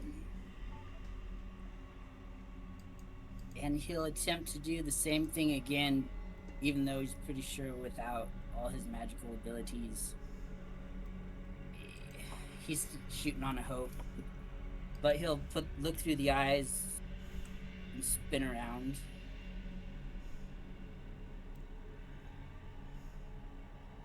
And you're attempting to do what, sir?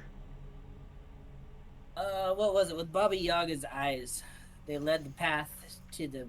They were supposed to lead the path to the pages. And that took us, I think, to Sergei's coffin or tomb. But we never found the pages. But I'm kind of wondering... That's where I got this. In Dad's Pulls up Sergei's head. Yes. They do indeed seem to point towards the coffins of mother and father.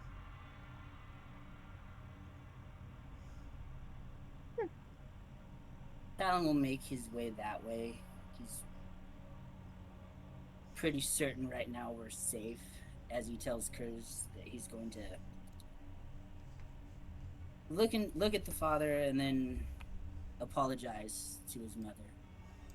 Do you want this too? Can you take this back now? I will return that as well. Thank you. Okay. Where's that beautiful suit of armor that Alicia had for you? What, Alicia? Oh, it's over there. Strahd showed up as I was bringing it upstairs. Okay. So is anyone going to check the two places where there was magic? I know Gwen was asking about magic items. No, I'm not gonna check that, no. But Yam just said it was a good idea. At least he didn't travel into that. I'm not stupid. Moor and Caden, can you come help me determine what these two forms of magic are? I believe I can give some assistance, and I'm gonna follow Belivar. He's just gonna say, like, point to both of them. It might be beyond my knowledge. You have better knowledge than I do.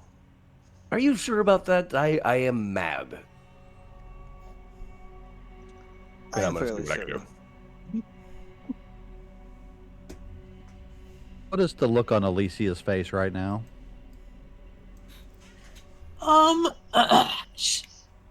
Just kind of watching everybody. Definitely not interested in like the jewelry and all that stuff. She watched you guys take Strahd, and I guess she's just contemplative right now.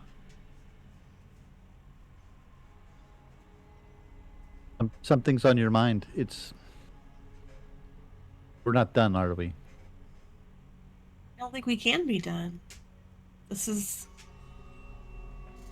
the easy part, right? The fight. There's a whole land here that has to be rebuilt.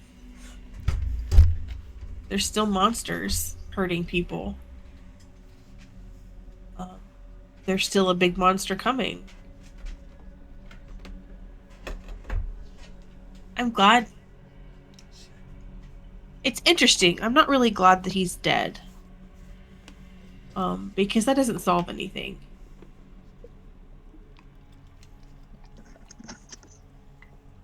I don't know. It's a fun fight, but I don't think it really solved any of our problems. And I don't want to get caught up in pretending like it did. I thought I would feel a little better about this as well. But it's more what now than anything. And even I don't know. Even if we save this land, how do we get back home? And if we do go back home, will I see you again? Will I go to my home, or do we choose, or? Well, I don't know. We could probably do both. Won't be trapped anywhere back home, I don't think.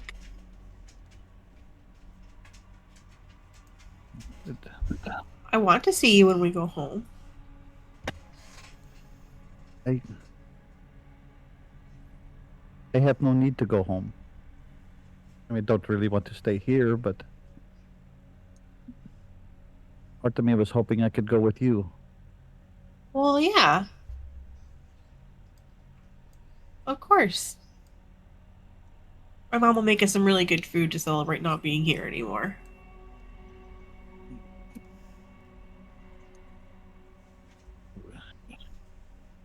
You want to go to this temple?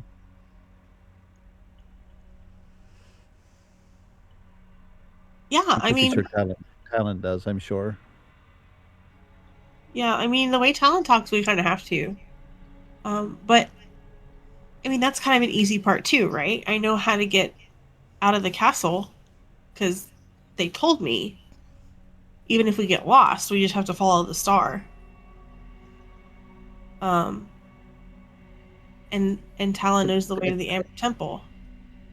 Can't we just use this teleporty thing to just poof us over there? Does it go to the Fates?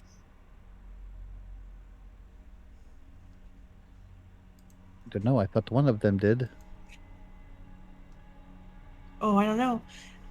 But, I mean, it also, if we wanted to go rest without, waiting for Elder Strahd to show up, they also showed me a room in Barovia where we could chill and hang out, and there's a big wolf there, but he's really nice. I spent hours there. The Fates. Who showed you these things? You talked to the Fates? Yeah, I met them when we were in Barovia, when I went to apologize to the tavern for Salazar. And they give you a hat? Yeah, that's where I got my hat.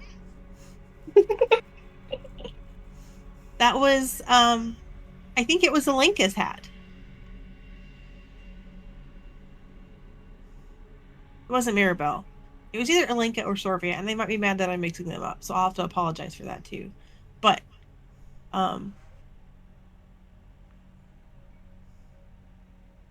she had a really nice parrot.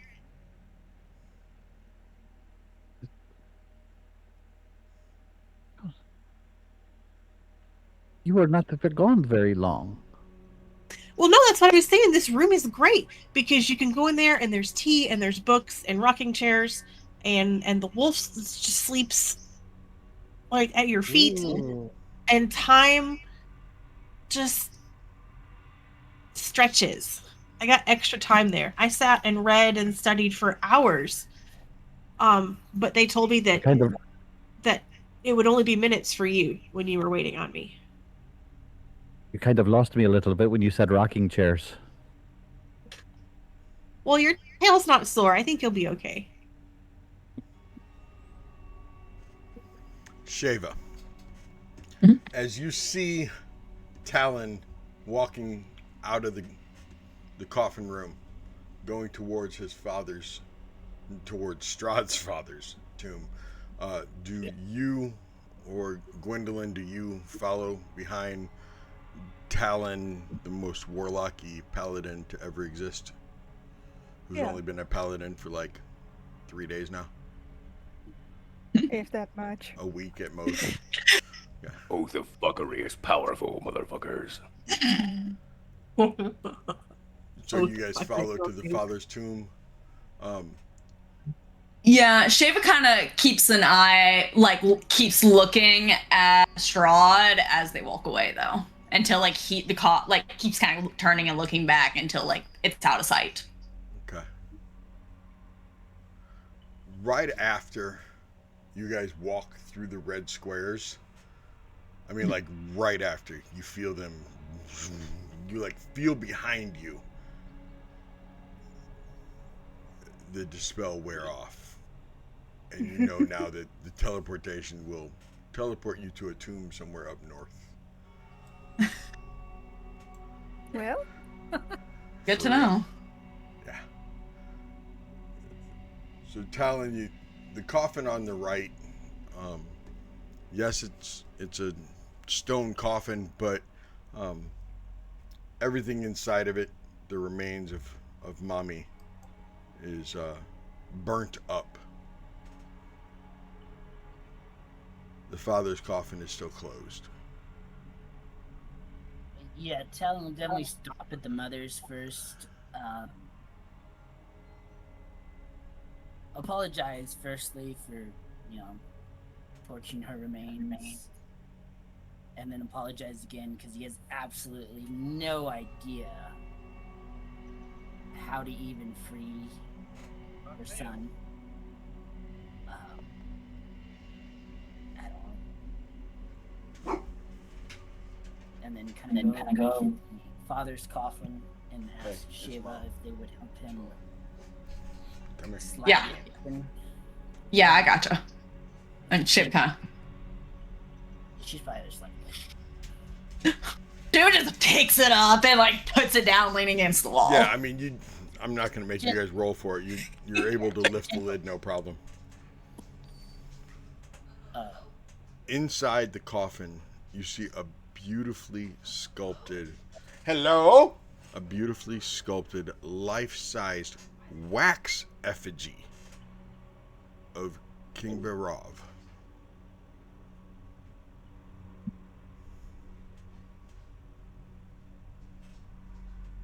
other than the papers, Talon has no intentions to touch the body, move any of the jewelry.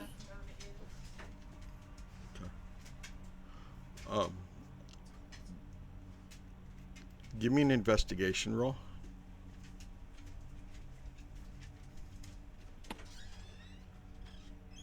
Can we help, like, as if we're looking for the papers and stuff too? You Give sure help may. action? Go ahead and It's go ahead and roll 30-20. at advantage. Okay. What? You realize that there's a false bottom, that this wax effigy is laying on top of a lid that goes down into the base.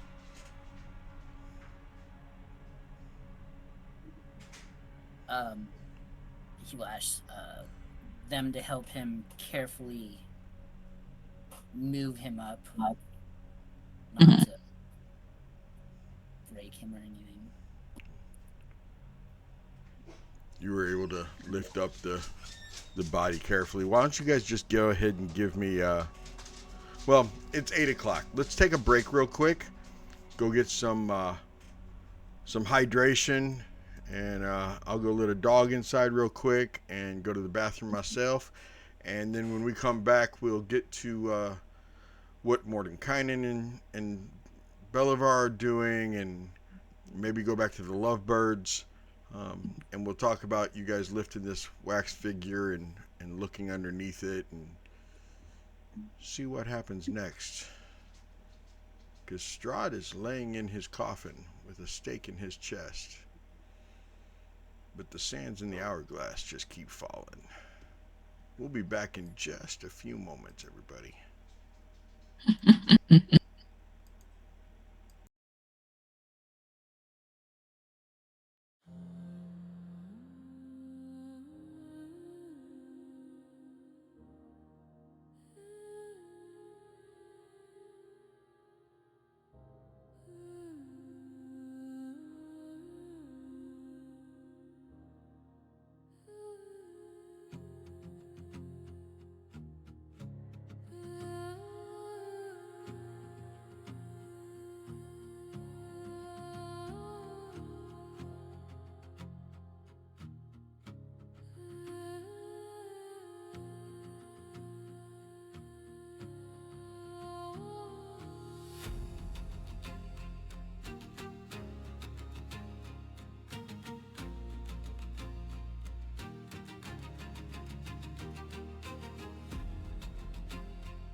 Not yet.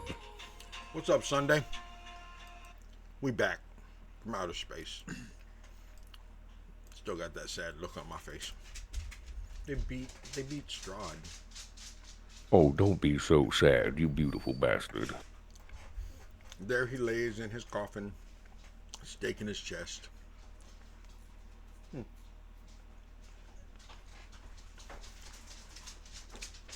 What'd you forget? My phone. Your phone. There's the tongue thief. Ow, Evie. What's up, I John? love you. Love you. Hey, John. Well, hey.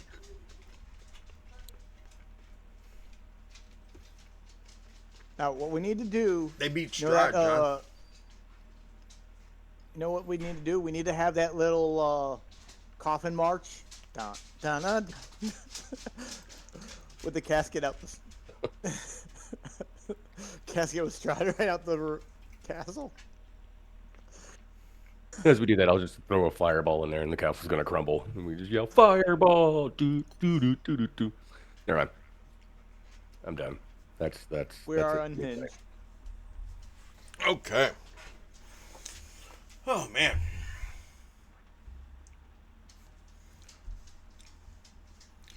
Replacements, you just beat Strahd. What are you going to do now? We're going to Disneyland. We get the budget Disneyland, Disney World. We don't get Disneyland. I'm going to get cake from Alicia's mom. That's right. That does not sound right. I'm going to go get cake from Alicia's mom. Wow. I said what I said. Hey. Wow. Yes, you two. What you want to? And that's the second for tonight, guys. That's Wow. a conversation to come back to. Right? We'll circle back on Concerned? that one, guys. We're gonna circle back on that one. Get cake from Alicia's mom. By the ocean at that.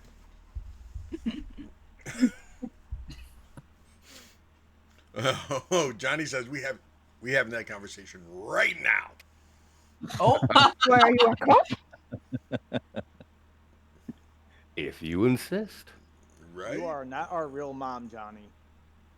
Whoa. You're not my patron real You're not my of dad. Thursday night. You're not my real Patron Thursday patron. night. You're not my real Patron patron. of Thursday night, Johnny.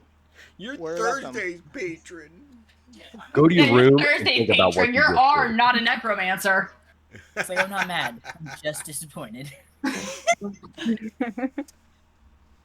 What are you doing, Pidge? Measuring. Why are you Just measuring? kidding. I'm not touching that one. Mm-mm. Mm. Someone else say it, please. For God's sake, please, someone Why, say it. why Nah, are I you like measuring? it. What are you measuring? Seeing how long Wouldn't you she's like to been here. know, weather boy? I know. Wait, no, I don't have curtains. I don't have curtains. Sun is flat. Is bothering me. That's Why? Because you're a vampire? I mean, Not that No. long, Why are you a guys. Come cop? on. Uh-huh. no, Mhm. totally not. I'm not a vampire. listen, there are lots I'm of Hitch. lots of cryptids who are bothered by the sun. John That's just true. redeemed helpful haunting. And you know, what a perfect time to come back, John. I appreciate you doing that helpful haunting right now. Earlier there was a helpful haunting that caused him to open his eyes and smile because it was No, sign that that was he was Strahd's coming back. shadow. Oh, that was Strahd's shadow, that he was coming back. But this helpful haunting, well, you're going to come back to the three of you there with Barav, his father. And Well named. as you lift up the wax effigy of his father and move it out of the way carefully and remove that false bottom, you see a scroll case laying underneath, along with the true remains of King Barov.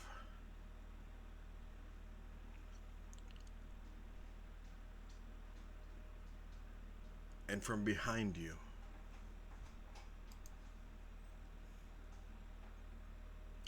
I understand why you had to burn my remains to get my son's attention. It makes sense. And I understand why you need those pages that are in that scroll case.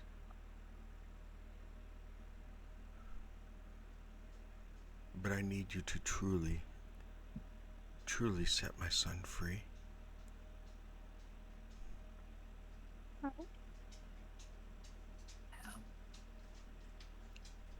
He needs to see the sun. And she vanishes. Anybody up to carrying a coffin upstairs? Or waiting until tomorrow morning? On our way there, because the hallway that's all the way across, that one we were pretty sure leads up, right? Yeah, To the main I assume floor? you're talking about, because there's The one that's the staircase going over here. the spiral that goes Yeah. up. Yeah. Do we hear like echoes, screaming, loud spells being cast?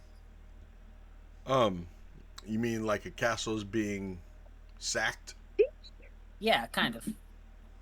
Yeah, you hear screaming and yelling and shouting like an army that you guys formed is sacking the Archivist, by the castle way. above you. Oh yeah, archivist. Thank you. You got it, or you want me to do it? I can do it. I'm right here. Archivist is now recording.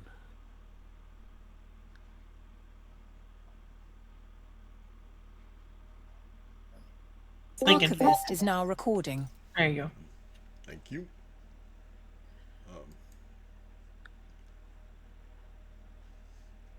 You hear above you, after the queen speaks to you, Talon, and tells you to please make her son see the sun. That Lord Strahd must see the light of day. Echoing down the staircase, the spiral staircase ahead of you, echoing through the hallway at the top over there. Oh, you died too.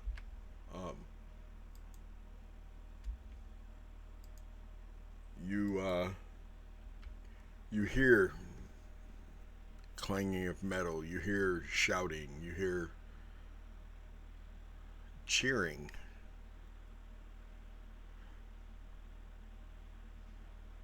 As the castle above you is being sacked.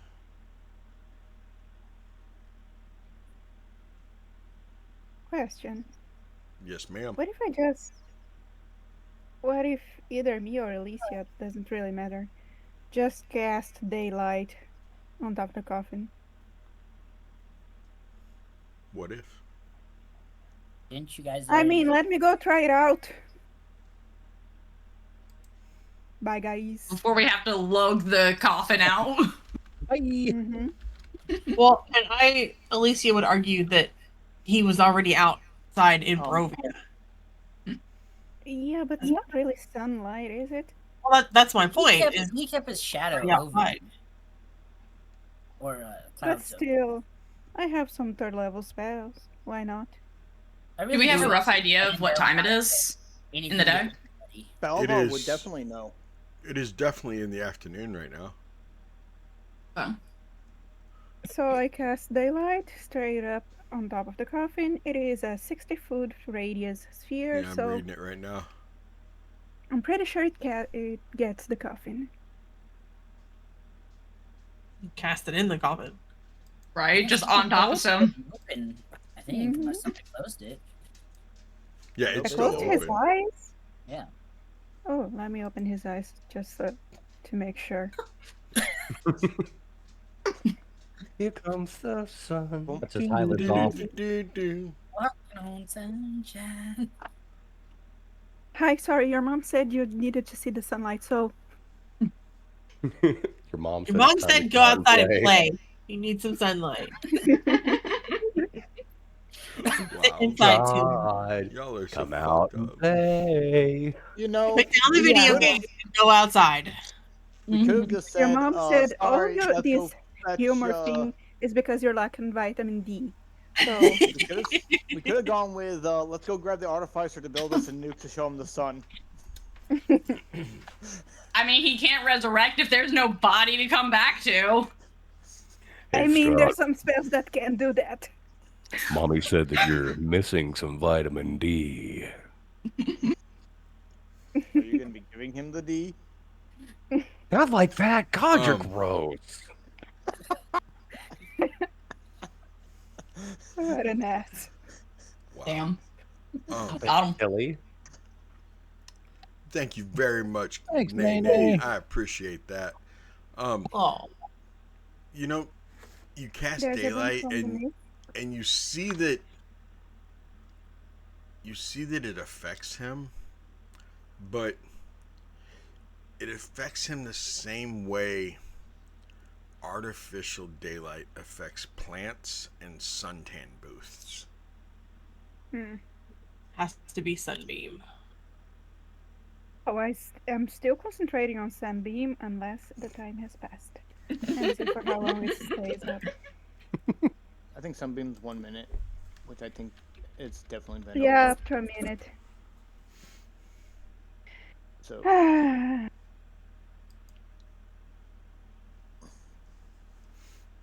I can't cast it again until I sleep. Does Kurz know any of this is going on right now? I don't know. I know the how, room lit up. Light. how lost in her eyes are you? Y'all are so By the ugly way- about how cute they are. Yeah, fucking never mind. Their relationship. by the way, No. Alicia Love, it's how do you say this? We are jealous. Okay. Of Kurz or the love? Yes. Belivar, speaking of the lovebirds, Belivar will grab what would be like honestly the best ring to fit Alicia's finger and use Mage Hand to kind of sort of walk it over to Kurz and then cast message. Kurz, take the ring. Mordecai So, didn't. Alicia. Give me a Seeing stealth what's going roll, on. Belivar. Right. Does Alicia see that? Mordenkainen does what? I swear to God, if you don't tell her how you feel, and if you don't tell him how he feels, I will throw a fireball in here right now. Dirty 20. Give me what's your passive? You said your passive is 19. Give me a perception roll because you don't see it passively. No, you don't see it because you're not looking for it. You're kind of lost in Kurz's eyes too. I'll give you that. So you don't see the ring coming. Huh. I thought But I no, Kurz, you didn't hear that conversation going on because those three are up in Mommy and Daddy coffin room. You guys are in Strahd's room still. Yeah, but she just came down here and blasted the whole room in sun and daylight. Oh yeah, she did, didn't she? You're Yeah. right. You're Why right. were I up there when I walked down there? Hey, because I moved you back up there because I didn't pay attention to what you said. Calm down. First just thought like, oh, this is what love feels like when daylight was cast. Right. Permanently blind Most in people one eye see now. fireworks. I just see this brilliant light. Walk towards And the it. ring magically appears right next to him for him to grab. How much did you roll on that stealth check? 20. Yeah, passive 23. Look, a ring. Damn! That's a girl's girl right there. That's a girl's girl. One. I hear ship one it. laugh. Dead brides' rings. You just hear a slap on his forehead when Gwen says that. there is such a spell called Zip It. I'm gonna use it on you. I love Zip It. It's so fun. Mm-hmm. And aren't you supposed to be figuring out spells? Hush it. Like Morgan, I'm supposed to be figuring out what? the 2 spells in the enclave, the little alcove things. You told me that there were magical things in here, and then we all got distracted by them. You just Alicia yelled you can back, tell there's "I'll conjuration. fireball you first." Yeah, it's conjuration. There's conjuration in there. We don't know what else. That's why I summoned you over to help me figure it out. Hey, seriously though, if you we'll talk later. So you go into the alcove to check it out, Mordenkainen? Yeah.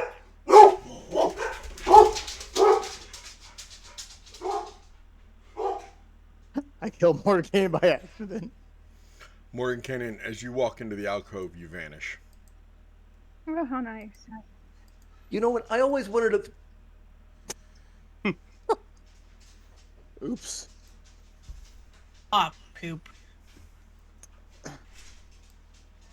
Where does he reappear? Where does he reappears?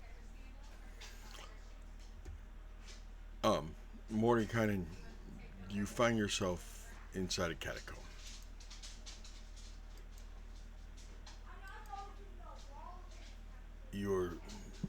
It is empty. It has 2 alcoves in it.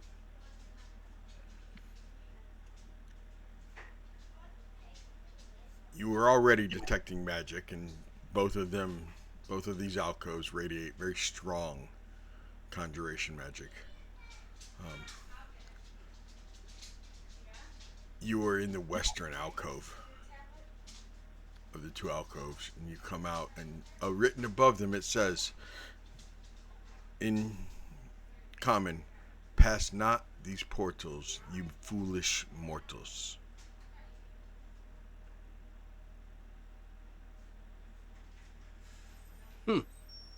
Neat. Point for the rhyme. Curse. As you and Alicia are standing there talking, and all of a sudden a ring appears next to you, and Gwendolyn announces there's a ring that was just handed to you by a mage hand, and you got whispered into your skull by Belivar to take it. What are you doing, Curse? I guess I will take that ring and For the love of God, Thank- don't tell me you thank put you. it on your own finger. thank you, Belivar, but I'm kind of seeing Alicia right now. He said it's for Alicia. No, that's gonna make it did- worse. Belfar did say it was for Alicia, for you to give to Alicia. It doesn't mean he heard that. That doesn't mean he heard that. Doesn't mean he understood it that way. That may have been what you said, but But Curse is very hard-headed. And he was lost in Alicia's eyes at the time. But yes, I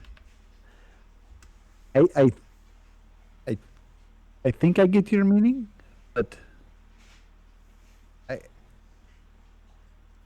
think I got this one. I appreciate it though. I will put the ring back into the mage hand's hand.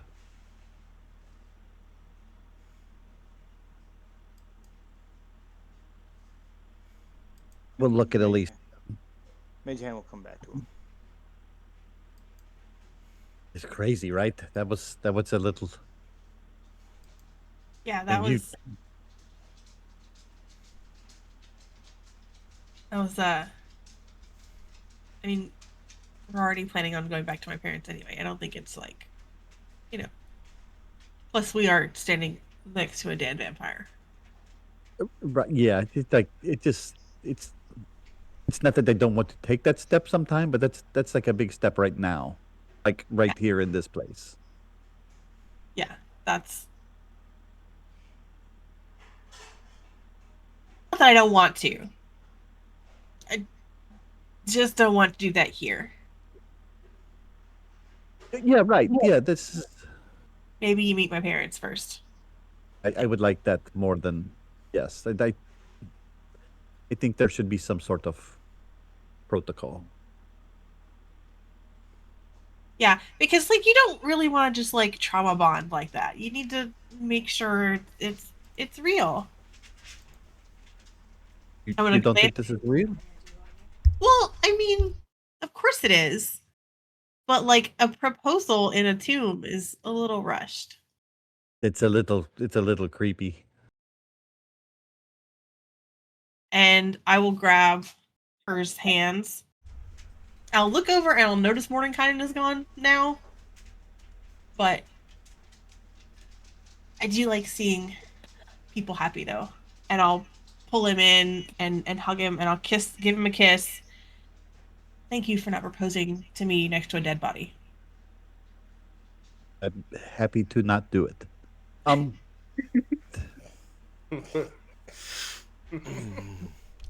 As I reach back and holding her hands out like this, my finger is going to go across her. Is it on your left hand?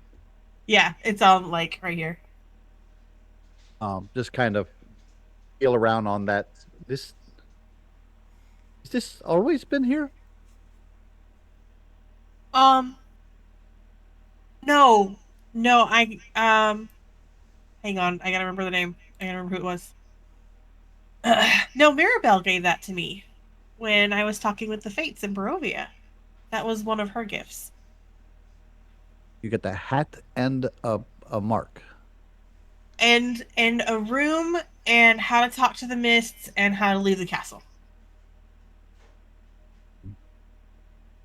I think you got the better end of the stick. I got 2 flowers. They were really nice. They said that they liked that I still had my smile after being in Barovia for days, and that I was very polite. You are that. I'm glad you still have your smile too.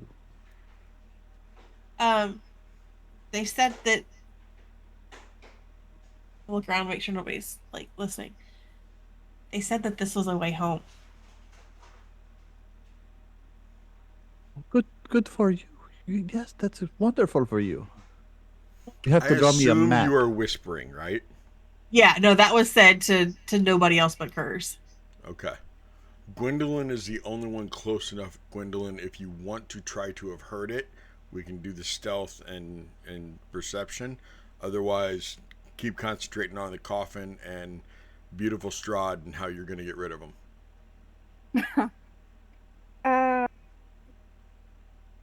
I am a nosy bitch. Yeah, you For are. real. Give me that perception. Alicia, give me a stealth.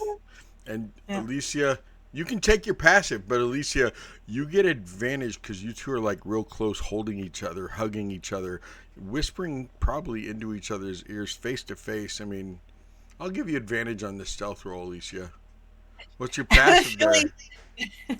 Nosy bitch. What's your passive? 23. Alicia, you gotta be a 23 on your stealth. I did not. Actively. I rolled 2 5s. Don't worry about it. Yeah. I want to roll actively just because. Stealth. Then you will also hear. Yeah, they said it was the way to go home if I really needed it, but they didn't say if I could take somebody else, and I don't want to leave without you. Yeah, you could just draw me a map, and I will find you. I'll use the starlight. Maybe, but I don't want to use it. Together then. Together. We're pretty smart. We can figure it out. Or at least be together. Act like she didn't hear anything. Like a true eavesdropper. Like the nosy bitch is. You guys hear from right up above you. I'm gonna use. Oh gosh. Um, I'm using the eyeball, but um, that eyeball is supposed to be lots and lots of different people. And you see all these people like walking this direction, and the first one enters the red square and is teleported, and they all stop. And then one enters this way, they get teleported. One enters, No, just stop. and it's don't try to dusk enter elves, it's militia, it is lots of guards and everything. They're like, how I don't know. Just wait a do we moment, need to get to please. you? Do we need to get No. down to you? No. No, there's no need. I need you to not step on that tile. And actually, I'm going to use prestidigitation. And I'm going to mark in between the two tiles that are straight north. Uh-huh. And in between the tiles on either side. Okay. With like a big X. With Okay. prestidigitation. I can have 3 active at Gotcha. once. Don't step near those. You will end up in a coffin. Alive. Okay. Ow. Speaking of alive in a coffin, Mordenkainen, Yes. what do you do in this alcove? Well, so there's 2 exits, right? Yeah, there's 2. You're standing in one of them on the west side, but when you step out of it, you read all that, and there's another one on the east side. That I'm gonna has go the to the one same on the east basic. side. Okay.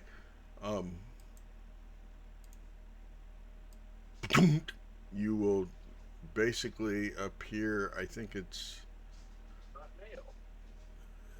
this one. It's either that one or the other side, but you appear in that alcove. Practical. Yeah, because you went through that one, so you come out on this side. Do a quick look around, see if there's anything magical or anything up in port. No, you feel that conjuration that you felt before, but you did find a way to bypass the teleportation squares by going through this one, by entering that one and then entering the eastern alcove. You get teleported to where you are now. Yeah, he's gonna walk out of it, and then he's gonna call over to Belivar. Belivar, can you come here for a moment? That was extremely interesting. Sure. What is it? And, no, just this middle one right here. I just need you to just come over here for a moment. Okay. I'm gonna grab him and I'm gonna throw him in. I knew it! Nothing happens in the middle one. There's nothing in the middle one. Are you throwing him into the western one where you were first? No. I just wanted to see if something would happen. Oh yeah, Just you transfer kind of talk. You everywhere. kind of shove him that Can direction. I resist? Can I resist? Sure. Opposing strength rolls. Of 2 spellcasters. Yes, the sorcerer and the wizard, the strongest of the characters, I know, right? physically at least. What did you get, Mordenkainen? Oh, you're gonna love this. This is gonna be a 10. I got a 15. You go to grab him, Mordecai, and try to push him, and he doesn't move. What are you doing? You. Yeah, this is the slap I'm fight. just holding the Yeah. staff. I hope it across just the looks court. super pathetic, like a bad push and a bad resist, and Meanwhile, Mordenkainen still got blood all over him. Looking rough. It's like, looking rough. there's nothing in there. It's fine. Next time you want to check something out, you do it. I didn't say go in. Gwendolyn, Check it out. Yes? You know that you have to go through the. I don't even know how you got through the teleportation, but doesn't matter. Because coming back, you should have gotten teleported back out. I'm gonna hand Oh, I wave can that. just use Artie. That's true. But you seeing all the people that are out there, seeing the coffin, you know that you could, if you get all those people in here, probably just 6, 3 on each side. The warriors and fighters that showed up to sack the castle you could have 6 of them carry the coffin outside for you. 5 and Alicia with her boots. 5 and Alicia with their boots. Alicia lifted a wagon. Just Alicia. That's Yes, true. We true have the story. spell. I was gonna say Shayla would come back and help too. So I will use Artie to teleport. Can't I teleport with the coffin? With With a Artie? heavy coffin. You would have to be holding it aloft. You'd have to be. Artie would have to be holding it up, and I don't think Artie's strong enough or big enough to hold up a coffin. Does it count though if Alicia holds it up in a way where Artie can grab the handle of the coffin, and then he can just teleport with it and drop it? Can't use that. Crap. Can I ask I was why thinking we about don't want to using- use the soldiers and just use the alcoves that you just discovered with Mordenkainen? I'm just sure Artie, you and Artie, Alicia, even with maybe Shava comes back up, you guys are able to hold it up. Artie can teleport it to where you can get it on the other side. Yeah, just saying that we too need to. much. Hold on. What are we doing here? Yeah, because what's the Mordenkainen thought? hasn't told us taking- about it. We are taking the coffin outside so the cadaver in here can see the sun, like his mother wanted. Right. So what's the Several problem? of the I just soldiers found are like- 2 different teleportation Yeah, circles. The clouds started Okay, parting how when about we we hit just do the that? like. There's actually sunshine Oh. outside. Nice. Hey, That makes things easier. we've been in the catacombs. I didn't know it was sunny outside. No, None of us yeah. did. There's sun starting to shine. The clouds are Hey, parting. how The are we gonna fog is get- going. Have we been Hey, told let's go. about the other teleportation in here yet? I think Morty was just about ready to tell.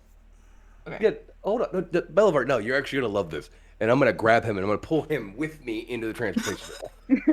That I will give you I will give you advantage on this one because you're like pulling him instead of pushing him. So you're like using your full body Aw, weight, you so you fucking both suck. teleport. That's great. That's going to be the only thing above a 15 I'm going to get for the rest of the night. That's going to be 19. Grand total? There you go. You both teleport into that circle. This is going to be fun, and just like falls backwards. They hear you flying and Okay, you guys are all alone. Finally, Belivar and Mordenkainen are no longer in the coffin room with you. What do you do? I'm still here. Oh yeah, Gwendolyn's still there. Third wheel is still hanging out with you two. Third. Oh, sorry. I'm just gonna stay over here. You guys talk. You guys It's not like I can just still hear them. So so am I taking the coffin by myself? No. You hear Mordenkainen, you guys just follow me over to this area. No, either. And then I'm not talking to you guys. I'm talking to the guys like right outside of the teleportation. You could open Trap. that door, but okay. yeah, Belvart's gonna open the door and just start Okay. walking out. Okay. Hey guys, we found another way in. So Alicia, are you and Gwendolyn using Morty or using RT to get the coffin past the squares? It's easier. Okay. than the Anything coffin. else going on, including you up there, Talon? Anything else going on, or are you all leaving the castle for at least now? Like the I coffin would say here. Belvar would start kind of sort of checking all the tombs to verify what he's heard and see if there's anything of value or use in there. Okay. What about everybody else? Talon will put the body back, take the scroll, and put the skull back where it belongs, and take that armor. Okay. And probably see a weird bunch of people going back outside and head that way. Okay. I would love to see some sunshine. That would be really nice, actually. Out we go. Shava? Yeah, I'm falling behind. Haven't seen the sunshine in over 5 years. I think shave is overdue. Mordenkainen? No, I'm following them. Okay. Oh, sorry. Talon, you eventually, after you do all your things, going outside also? Yes. Okay. Belivar, you start searching, but you see that the guards are all opening up the doors and everything too. They're just checking. There does end up being a fight. They open up one of the doors and there's 3 hellhounds that come out. So there's that fight. Otherwise, yes, the screams and cries and everything that you heard was legit. If you are tomb robbing, then you're going to be fighting all the villagers and guards and dusk elves and everybody else that also will be trying to reclaim some of the lost treasures that have been taken from them in their countryside for hundreds of years. I bet there's people in there. Belivar would just be making sure, kind of sort of like, as he sees everyone else doing that, he's like, okay. Then he'll just go follow along. But he would have helped with the hellhounds. I remembered. I want to see Bo. The horse. Yes, we need to go back into Bo. Alicia Alicia turns around suddenly and grabs Kerr's hand really hard and spins him to face her. Do you know what this means? Do you know what this means? No. It means I can make blueberry muffins in the morning. You know, I'm not a big fan. Oh, okay. Well, they won't taste like vomit. Well, that is a plus. Yeah. I'm sure they'll be terrific. I cannot wait. Maybe I'll put some salt in one and give it to Belivar. You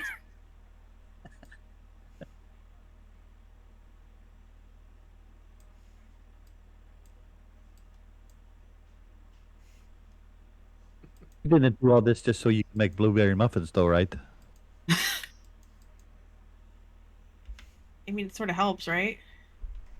Well, yeah, it helps, but I mean, there is the helping all the people, and that stuff's like a little more important than the blueberry muffins. I'm sure they'll be good. Yeah. I bet you do a lot of weird things for some more of Casimir's cake, though. Oh, well, I would do some pretty weird things for Casimir's cake.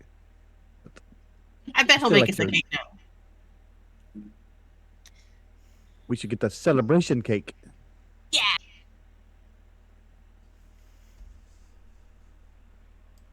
And however we need to get out of the room, we'll just... Okay, you guys will all make your way up to the front doors, and a lot of the traps are still functioning, but they've been trapped. They've been disarmed or triggered, one or the other, either disarmed or triggered by a lot of the soldiers. Casimir's there. I mean, there's lots of people there, that some familiar faces, a lot of people you don't know. That you're not walking more than 25, 30 feet before you are seeing a somewhat friendly face. You know, somebody who's smiling, somebody who's like looking around wide-eyed because they've never been inside the castle. Some people are running around looking to see if they can find any of their lost loves, et cetera, et cetera. the front gate where the 4 dragons are, the front door where the 4 dragons are up ahead, there are guards stationed on each side of it, not letting anyone walk through that area because the dragons are still active. Morgan, do you have any way to disable these? I think Belvar would have caught up to him. I doubt You it. have been like, You were checking all that stuff, plus you were going to fight yeah. the hellhounds. yeah. So they You would probably would been a not lot further. you would not have caught up with Doing everybody dashing and yet. such. All right. But you guys can easily use that one side entrance. And you're pretty sure that, Mordenkainen, when you get up there, you're pretty sure Dispel would work. Oh, who was that wonderful individual that did that before? What was their name? Gwendolyn? Gwendolynidin? That's the one. What? Weren't you the one that did that amazing dispel magic spell from down so we could actually get to Strahd? Was that you? No, it wasn't. No. Who was it? You. Me? Are you sure? I think we took something out of place when we cured you. Or actually put it back on the wrong place. Real fast. I don't have dispel magic on my spell list. Okay. Ah. I don't know if that was. Then yes, it was me. Retroactive. No, that should be something that he did. It should. But. Oh well, then if he has it, because you roll. I think you did a roll for it to see if you remember it. Yeah. I'm roll for it again. 27 no, you definitely. It's, no. Like you rolled an Arcana and you rolled like 27, and Seti let you. It's definitely in your repertoire. As Mordenkainen, oh no, that was me. So silly me. And then dispel magic. Okay. I didn't do that. Did you do that? Did you do? No, that wasn't me. Was it you? Gwen, you and Alicia, once you get outside and you are seeing sun, like the clouds are still breaking up, but there are sun rays coming through, breaking through all the clouds, and it's brighter than the brightest day Barovia has ever had. And it's still not super bright. But the clouds are breaking up. The clouds are moving out. The fog is so much thinner in the distance. But then you hear the horse neigh.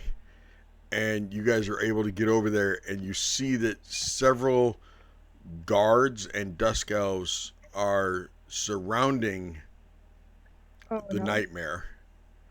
No. Oh! Don't touch him. And he has already knocked one down. His mane and his tail and his hooves are in full flame, but the chains on him are holding him in the horse trough. I'm casting Speak with Animals. Okay.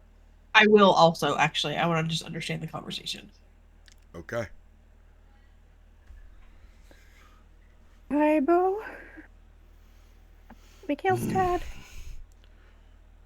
You killed Strahd.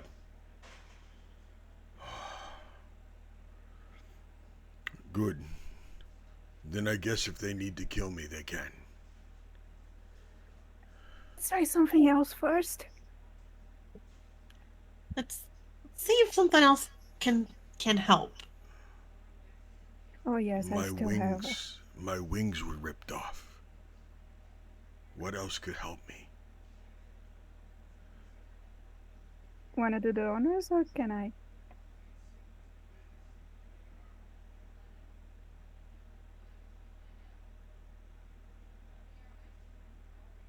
Alicia? Do what? I'm sorry. Do you want to do the honors? Do you I want to do can't. the honors? I can. Greater restoration. I You will have the pour. diamonds? Yeah, we collected them specifically for this. Okay. I will pour whatever I can into the spell. If you'll let me, what I'll do is take a 5th level, um, sort of like a cure wounds feel, but I think I'm gonna like think of summon draconic spirit and like manifest with the intention of healing the wings specifically. Okay. And healing and restorative magic, and I'm gonna try and push that through Gwendolyn's spell also. Okay. And you cast greater restoration. You see the as you like spread the diamond dust towards a bow, and you pour that restorative magic into it. Belivar, you have finally gotten up there also to where you walk outside and you can see that. And I mean, the courtyard is pretty full of people, but there's a group of people surrounding the stable area. And Shava, you're even up there able to see this, all of you. And you see the flames go from that orangish, reddish, turn into bluish, greenish, then white as the flames start diminishing around his hooves, around his hair, on the mane and the tail. And the white fire slowly starts changing the coloration of his tail and his mane to where he is being basked in this white fire. And you see the sprouting of wings coming out of his back. As you guys restore a nightmare and give him back the glory that he once was. And he becomes the Pegasus that he had been before the wings had been ripped out, creating the nightmare. Several of the guards. What'd you say? Edred craft a violet. He said he loved those. And before you know, the guards all step back. A couple of them drop their spears and everything. Jaws drop. The chains break. And Bo rears up. His wings flap out all the way as the fire dissipates. And before you is a magnificent, beautiful Pegasus. Alicia just like squeals with delight. Welcome back. Belivar's Hi. gonna approach Gwen and just say, "Did you know that would work?" I had hopes. You feel better? Yes. Yes. I gave it the violet.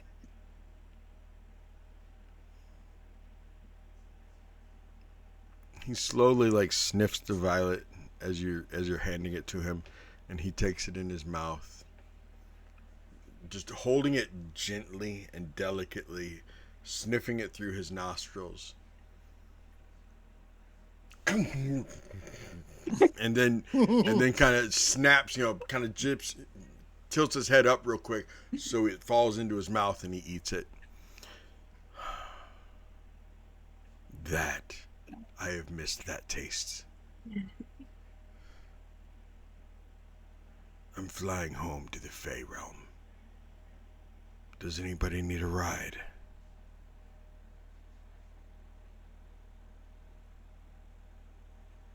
Are you leaving immediately?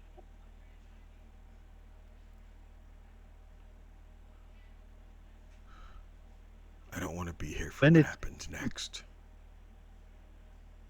I understand. When it is your chance. No, I won't leave you to fight the Elder alone. Well, I won't leave to just let you guys fight the Elder. We're all in this together. And nudge Kurt. See, I told you.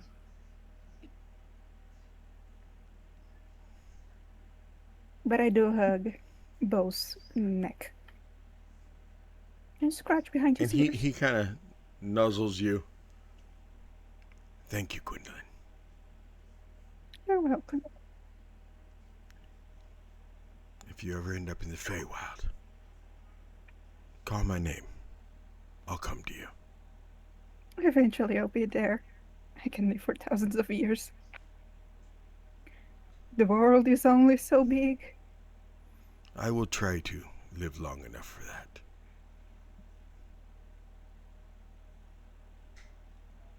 But I will make sure any of my foals know of you. Know of all of you. If any of you find yourself in the Feywild, call out for We'll me. translate. We'll I was gonna translate say, for the others. It'll be much appreciated. Even me?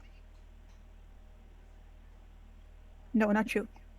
Okay, I was just. It was just put Mordecai's hand down. Stephen just goes, "Don't worry, just." Like Mordecai is looking hopeful all of a sudden. Belvoir would say it'll be appreciated. Even the crazy old man. Be appreciated, but And you guys don't understand him unless you've also cast Speak with Animals. well, Gwen said she was translating. Okay, translating. Okay, cool. Belvoir will respond. It is appreciated, but I may possibly just choose to stay here after we're done with everything. This land has grown on me a bit. Like a fungus? Like a bad rash. I wouldn't say fungus. I would say it's... Cancer, then. No. There's more... I can do more here than I ever could back in my home realm. Fair enough. If I go back... He into my slowly home backs realm, away as you guys are talking and just takes flight and flies off. Bye, Bo! Safe trips. But no, it's... If I go back home, I'm just going to... Probably fight who sent me here. Get arrested, locked up. Or who knows what. Here, I could probably help the people more. I mean, do you have to fight that person? Like, are you required to? Or could you just not do that? Pride. Oh, so you would choose to. I understand. He used me to experiment on a planar transportation spell, because I was the lowest of the court's mages and such. So, short end of the stick, and I got sent here. So, pride of being taken away from all that.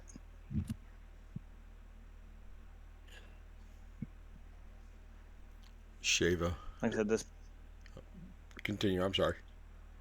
Like I said, this place, it's not fully healed, but I think I can do better here than I ever could in Faerun. Help the people and everything.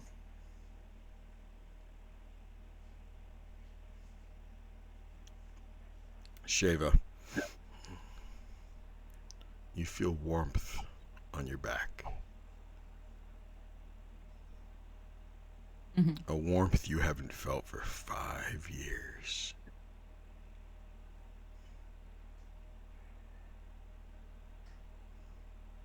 Shava's just kind of like aware of what's happening, but as like it's kind of as they're kind of going into talks of Belivar staying, Shava kind of starts to tune them out and just bask in the sunlight. Like like a dragon in the sun, you know, starts just like really like kind of absorbing it and just kind of gets flashbacks to where they grew up, time in the desert, things of that. So that.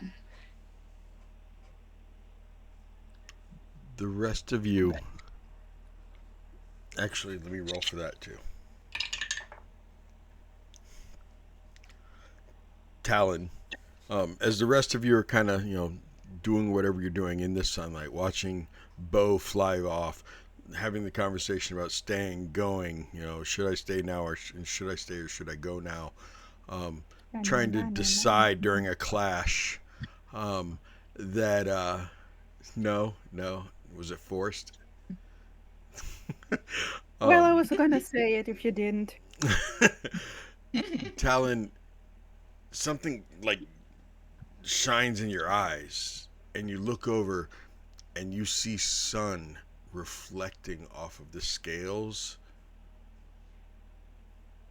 of Sheva, something that you have not been able to see ever since knowing them. As Sheva just seems to illuminate, and the sun basking down upon them, the sun reflecting off of their scales, showing their brilliant bronze coppery scales. It is a magnificent sight, Talon. And you can see how Sheva is truly a prize.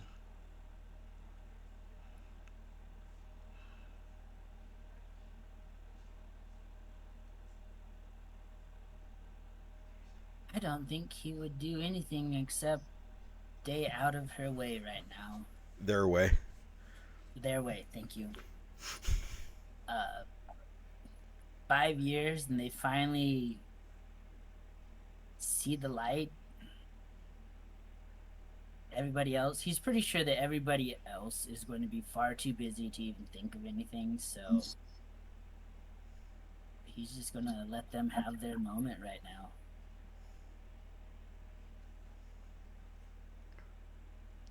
Sheva, would it be too much for me to assume that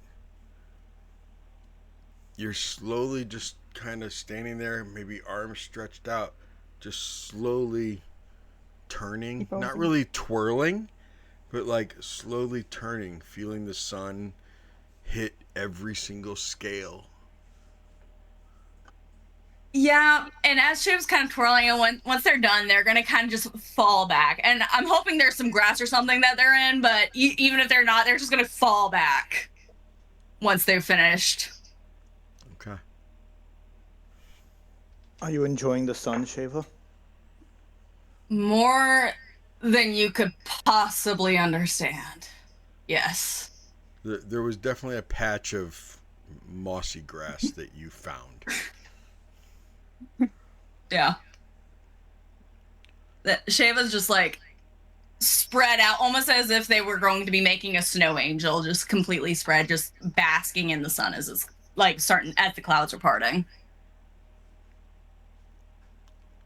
Kurz, you feel the first part of that sun starting to break through, and you're seeing the different spotlights of the sun breaking through the clouds, feeling the warmth, starting to actually see Barovians sweat because they're getting warm and not because they're scared.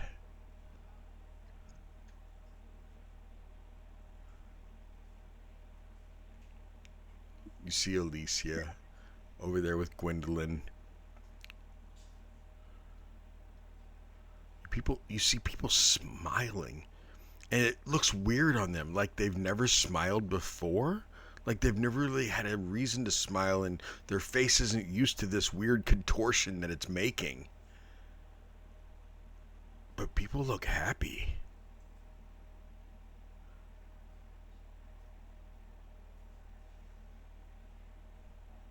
First takes that in for a minute, and he smiles to himself a little But that kind of goes away after a minute. Because in Kerr's mind, and Alicia and I have talked about it, the job's not done. As far as we know, there's still an elder coming, and it's nice to bask in this moment. But we've still got work to do. So I would do my best to let everybody have their moment, then try and wrangle everybody up together. I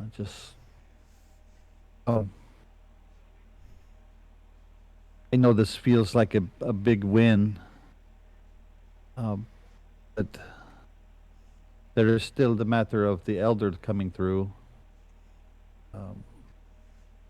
I know that some of us wanted to go try to talk to the fates, try to go to the Ember Temple, to try and, we don't know what the plan is for that. But Alicia says she knows a place where maybe we can rest, and we get there through Barovia. Is that correct? Yeah, it's behind the butcher shop in Barovia. That's not very far. Did Strahd burn up? We never really talked about that, did we? No, I haven't gotten to that part yet. Okay. But she knows a place that way we can get some rest and where time kind of bends a little, the way I understand it. Yes. So maybe that's She the said it next was move. Elastic.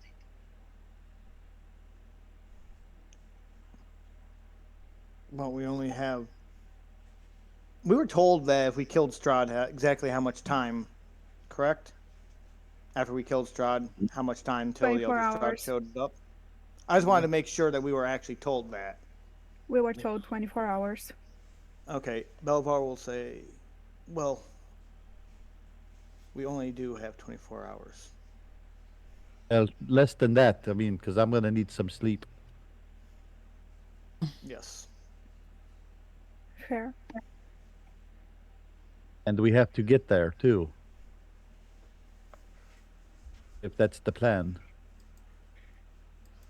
Alicia, this place, is it at the Amber Temple? Or you say we get there through Barovia, but then what is the sequence, the succession of events here? Oh, no. If we want to rest, we have to go back to the village of Barovia and go behind the butcher shop and find the door that's the color of fresh bruises. And there's a secret password. Yeah, like that one. And then we can go in there. I have to say the secret phrase to the wolf when he answers the door. But Mirabelle said that not even Strahd's spies know about the room. So I think if we go in there, we can rest for longer than reality. Like, we can stay in there for an hour and in only a couple minutes passes by. This place, are we all welcome to use it too, or was it just designated for you? Oh, they said I could come back and use it. But if nothing else, we can go sleep in Barovia, right? Well, should we go there or sleep here? Because we're on foot wherever we go. Nobody in the army brought a wagon that we could use? I'm sure they need it for taking their gold and all back. Where's our wagon? On the other side And of that's the above plain. table. I am genuinely asking where our wagon is. Correct. Yeah, it's on clear on the other side of the map. Bet. No, it's an option. Speaking of, you got mail. Kurz, You did mention it down there when you were in the catacombs, and now that it's brought up again, you do realize that, well, there's that teleportation device. Couldn't you go right back to Kresk? Or Hey, what's up? where else does it go? You're not muted. There you go. There's other destinations. Maybe one of them is the right place. You don't know. What Nice. didn't we get told where they all were? You were told Not the phrase that was written on it. Yeah. we know That- where some go, not all of them. Yes. Yeah, like I said, Belvar has keen mind, so that's why I'm always asking. We were told this, correct? Yep. Because Belvar would know.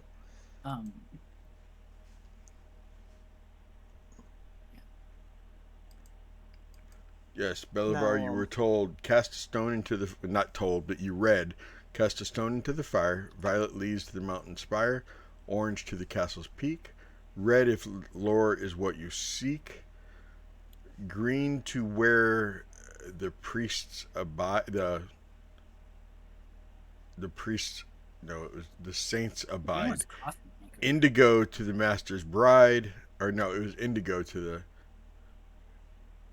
Yeah, indigo to the master's bride. The green one was to the coffin shop. Yes, Yes. that's right. Yeah. And then indigo to where the saints That's abide. Blue to ancient magic's womb. Yellow to the master's tomb. That's why we thought there was a teleportation to the Amber Temple. Yeah. Yeah. Well, I think Teleportation. we kind of did a bunch of stuff too that clarified a few things. We know the cough. We know the. Yes, We you know know that which one- red and orange and yellow were all three within the castle itself. Mhm. The other four, you're not positive of, other than you're pretty sure the green goes to the coffin maker shop.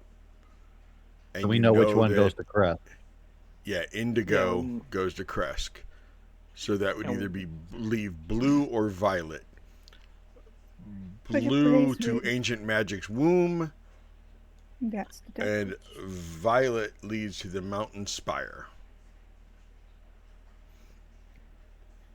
I And think as you're blue- relaying this to them, reminding them what the wording was, Belivar, you guys start hearing a little bit of a sizzle and cheering, and you turn around, and a ray of sun is shining directly down on the coffin.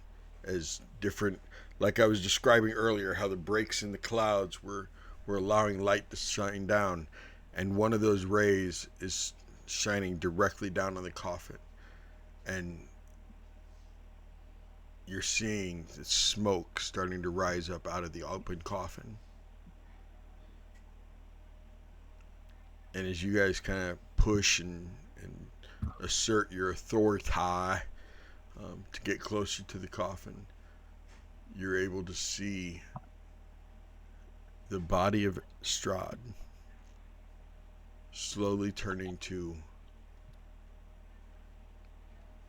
muscle, then under that muscle the tendons, as he slowly is melting away, but it's not melting as much as it's burning away, like pages in a book. The ash floating away as he's dissipating more and more, almost evaporating. Gets down to the bones and it just keeps going. The steak in between two ribs. Eventually, the ribs dissipate and the steak falls to the side in an I'll empty get that coffin. back. I'll pick back my semi-movable rod, curtain rod, stake. Hurston.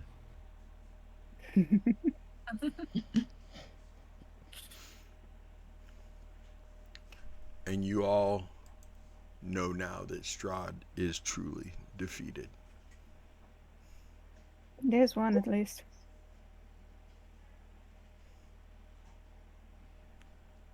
You Well, see we the have- ashes floating up out of the coffin. Those of you with magical sense, Mordenkainen, Belivar, even some of the natural wild magic that druids possess. Sheva with your barbaric wild mage.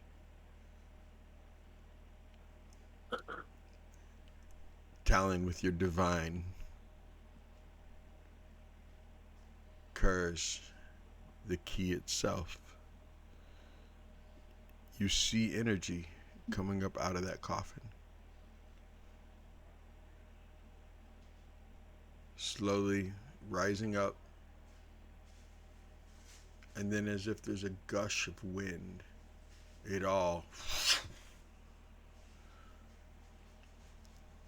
flows towards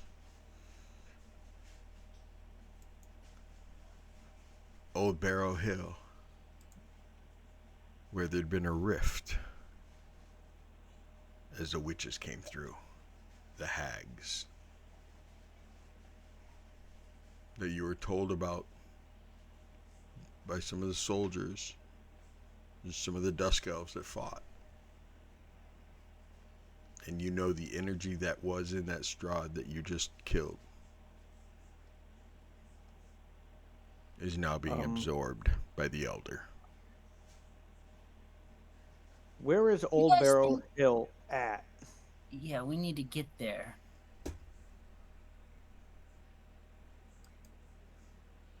On the map, I don't see Old Barrow Hill. There Okay. isn't one, Oh. but it's right down there. Oh, okay. So it's heading to there. All right, 15-minute break is over. We have 24 hours till he comes. Yup. Maybe we should take that teleportation device back to Kresk. Make our way. What? Make our way back. So, So we have our wagon and such. all right, so it glitched out right in between the gate and the castle on me. Right? That's where you were pointing. Mm-hmm. Alright, what if we actually see if we can get a couple of horses get to the hill? We don't need to be there for 24 hours. We need time to rest. Do you want to camp there? We could either camp there and go through before he does. Go through Meet him on his own turf. It'd be a surprise he wouldn't see. I mean, So a few hours now- to rest and then go through. We'd still be within that 24-hour window. So, So we're not going to the Amber Temple. But how long is that portal going to be there for? 24 hours. At least until he steps through it. 'Cause we should have plenty of rations on us to get through a night or two if needed.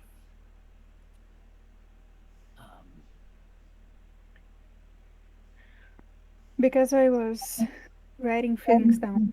Do you want to go through the portal? To the rift. Kurt wants to. Okay. I suggest we sleep before we do that. Yes. for sure. Sleep is Regardless before if we do want anything to else. go through that or not, we gotta get our stuff back before we even try. Good? Alicia, do you want to go talk to these fates? I mean, I've already talked to them. I thought that they could really help us, especially if you guys all agreed to their favors. They gave me some really nice stuff. And I thought it was really important to Talon to go. But I already have my stuff from the Fates, so I don't think they'll give me anything else. I would just take you guys to introduce you. It might be useful to talk to the Fates before we go through the portal. I say we should. It's just like a couple hours from here, isn't it? To Barovia? It's even less actually without a cart because we can cut corners. True, we don't have to take roads. Well, we could see if they'll lend us some horses to get to Barovia. I don't know if they'll be in Barovia. They weren't in that room that they showed me. They came to me in the tavern. I think they live in the Amber Temple, right? I've been told that's by a couple of people now. If you want them, that's where you need to meet them. Okay. Well, I didn't know I needed them, so maybe that's why. I think that we still need all the help we can get if we're going to fight this elder. I think that if we believe that this Strahd's hour just went that way, then I have to believe that he is watching and listening to everything we're saying right now. He has to be focused on us. I think talking to the Fates is probably the best answer. All right. Rest and talking to the Fates. Oh, right. And we might have a teleport to them, which means we can teleport back to the castle and be right here. As you guys are all saying this, Mordenkainen takes that necklace out of his bag, holds it to his chest, and then just closes his eyes and just lifts his head up, standing there still. Oh, shit. Can I insight check Mordenkainen?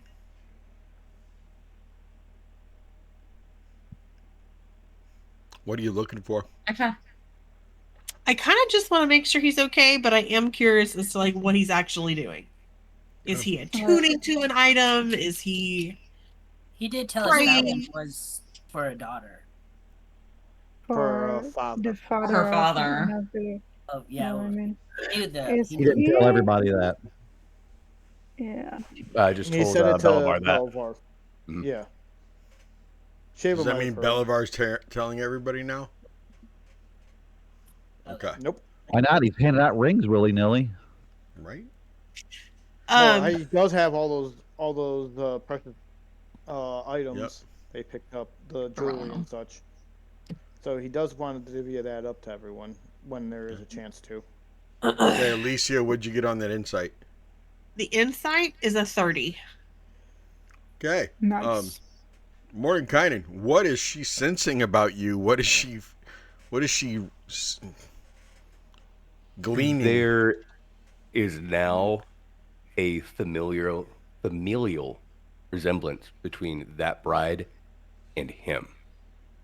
And he is actually crying as he's basking in the sunlight. And he's just gripping it and holding it to him. At least he doesn't say a word.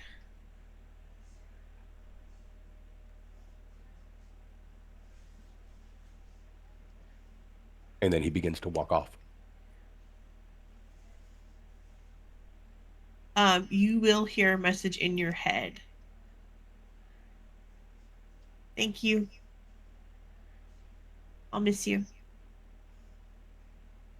Belivar will also shoot a message.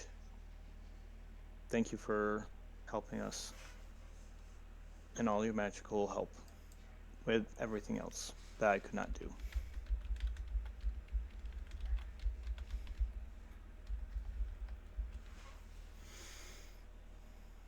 As soon as he gets about like 100 feet away, he actually turns around. I swear to God, if you guys don't finish this, I will come back and I will end you again. To the saviors of Barovia. And then he walks off. I'm gonna pull out and eat my ice cream sandwich. Who was the elf that ran the Enchanter's Elysium? Calendria. Is Who she was here? at Kresk. She was at Kresk at the time. Oh, she didn't join the fracas. Yesmith She- probably did, though.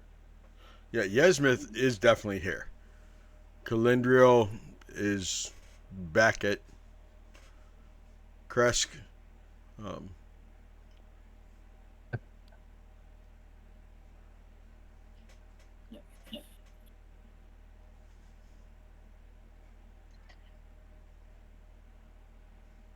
think we should go back inside now. Yes. Take the next Um, step. I think you're right. Yeah, if we're gonna teleport into the Amber Temple, we could just sleep here.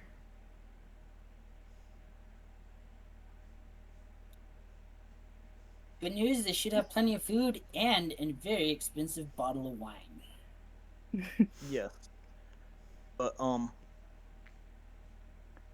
think we should, get Yesmith back to Calendriel. I Can have either a of you... feeling I will find him. Yeah, he knows I was how to get back thinking- to Milwaukee. Well, she's in Kresk, remember? He might need to celebrate for a while. This is a big one for him. This is a big moment. So he either needs to celebrate or cool off that he's not with his gods. So Belvar looks at Yesmith. So, you're telling Strahd dead, die. Are you going to actually get back with Calendriel now, or are you going to still be an asshole? I don't think you can change the last part.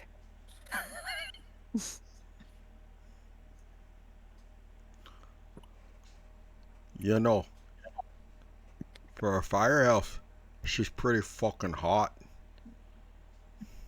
Comes with this profession. I'm fairly certain she'll burn you better than those She's forces also- will ever burn you. She's also great, right? I can't stop being an asshole just because I'm back with the woman I love. She's the only woman who will ever put up with me being an asshole. So tonight, I'm gonna get good and bloody fucking drinking drunk.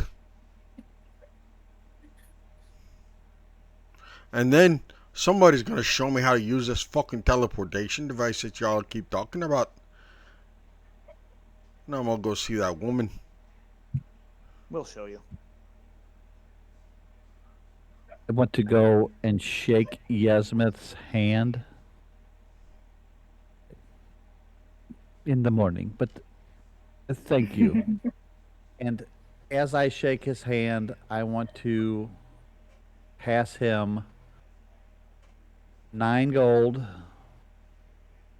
a stone, and a handful of diamond dust. Secretly as I can. Yep. Without Gwen watching. And then in his head, I would say, can you take this and you and Calendriel make me the finest ring you can with these materials?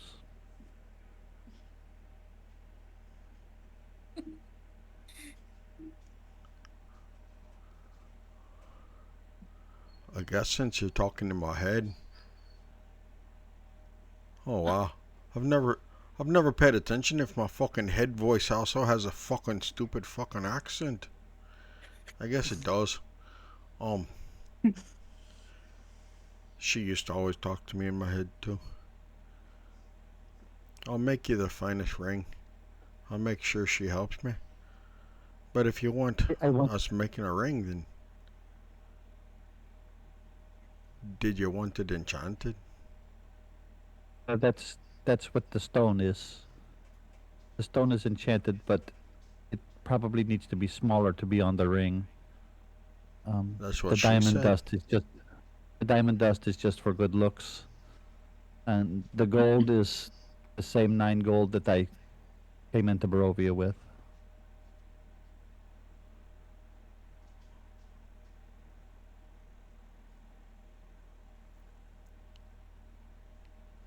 I'll make a ring. I'll make a ring that you've never seen before. Yeah, I don't want one that I've seen before. There it is. You're lucky you found her. I know.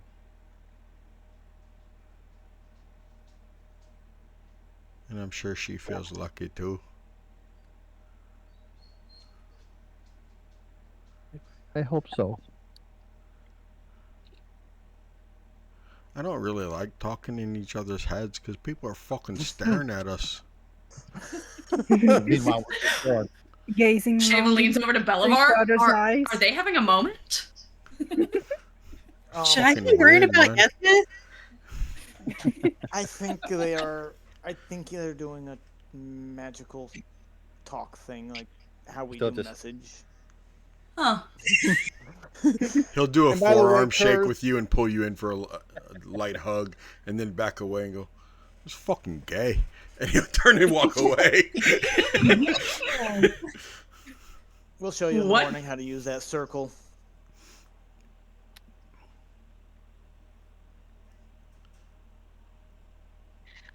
With that, you guys will still enjoy a little bit of the sun. Some people are dancing. I almost slipped into fucking Yesmith again. There's people dancing.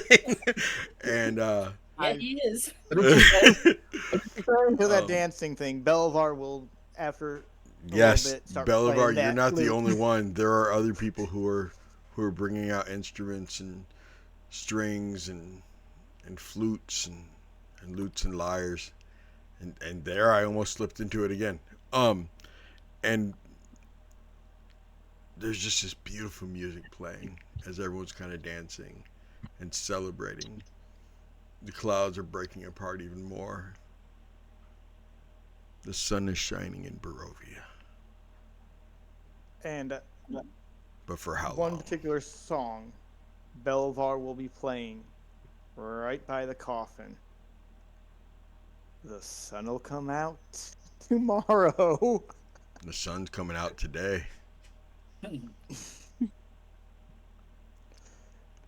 But it's not always That's going just to be back- sunny in Barovia. Hey, that's a callback for when Belivar was just playing that song way back when. That was a callback. And with that, we're going to go ahead and end this session. End it on a good note, on a high note. People happy, people dancing. People celebrating the replacements. For they did what no one has ever done. They beat Strahd.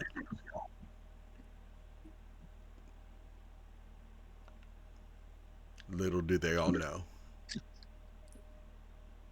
the Elder's coming. Love you guys. We will see you back next Sunday night. And I'm looking forward to it. Let's see. We are fucking off script, y'all. I mean, they might be going to the Amber Temple, which is still on script. They might be going down into Barovia, which is off script. The fucking rails are gone, y'all. It's crazy train now. See you next Sunday. Belivar wants to go back to the lock. Bye. Bye. Bye, guys.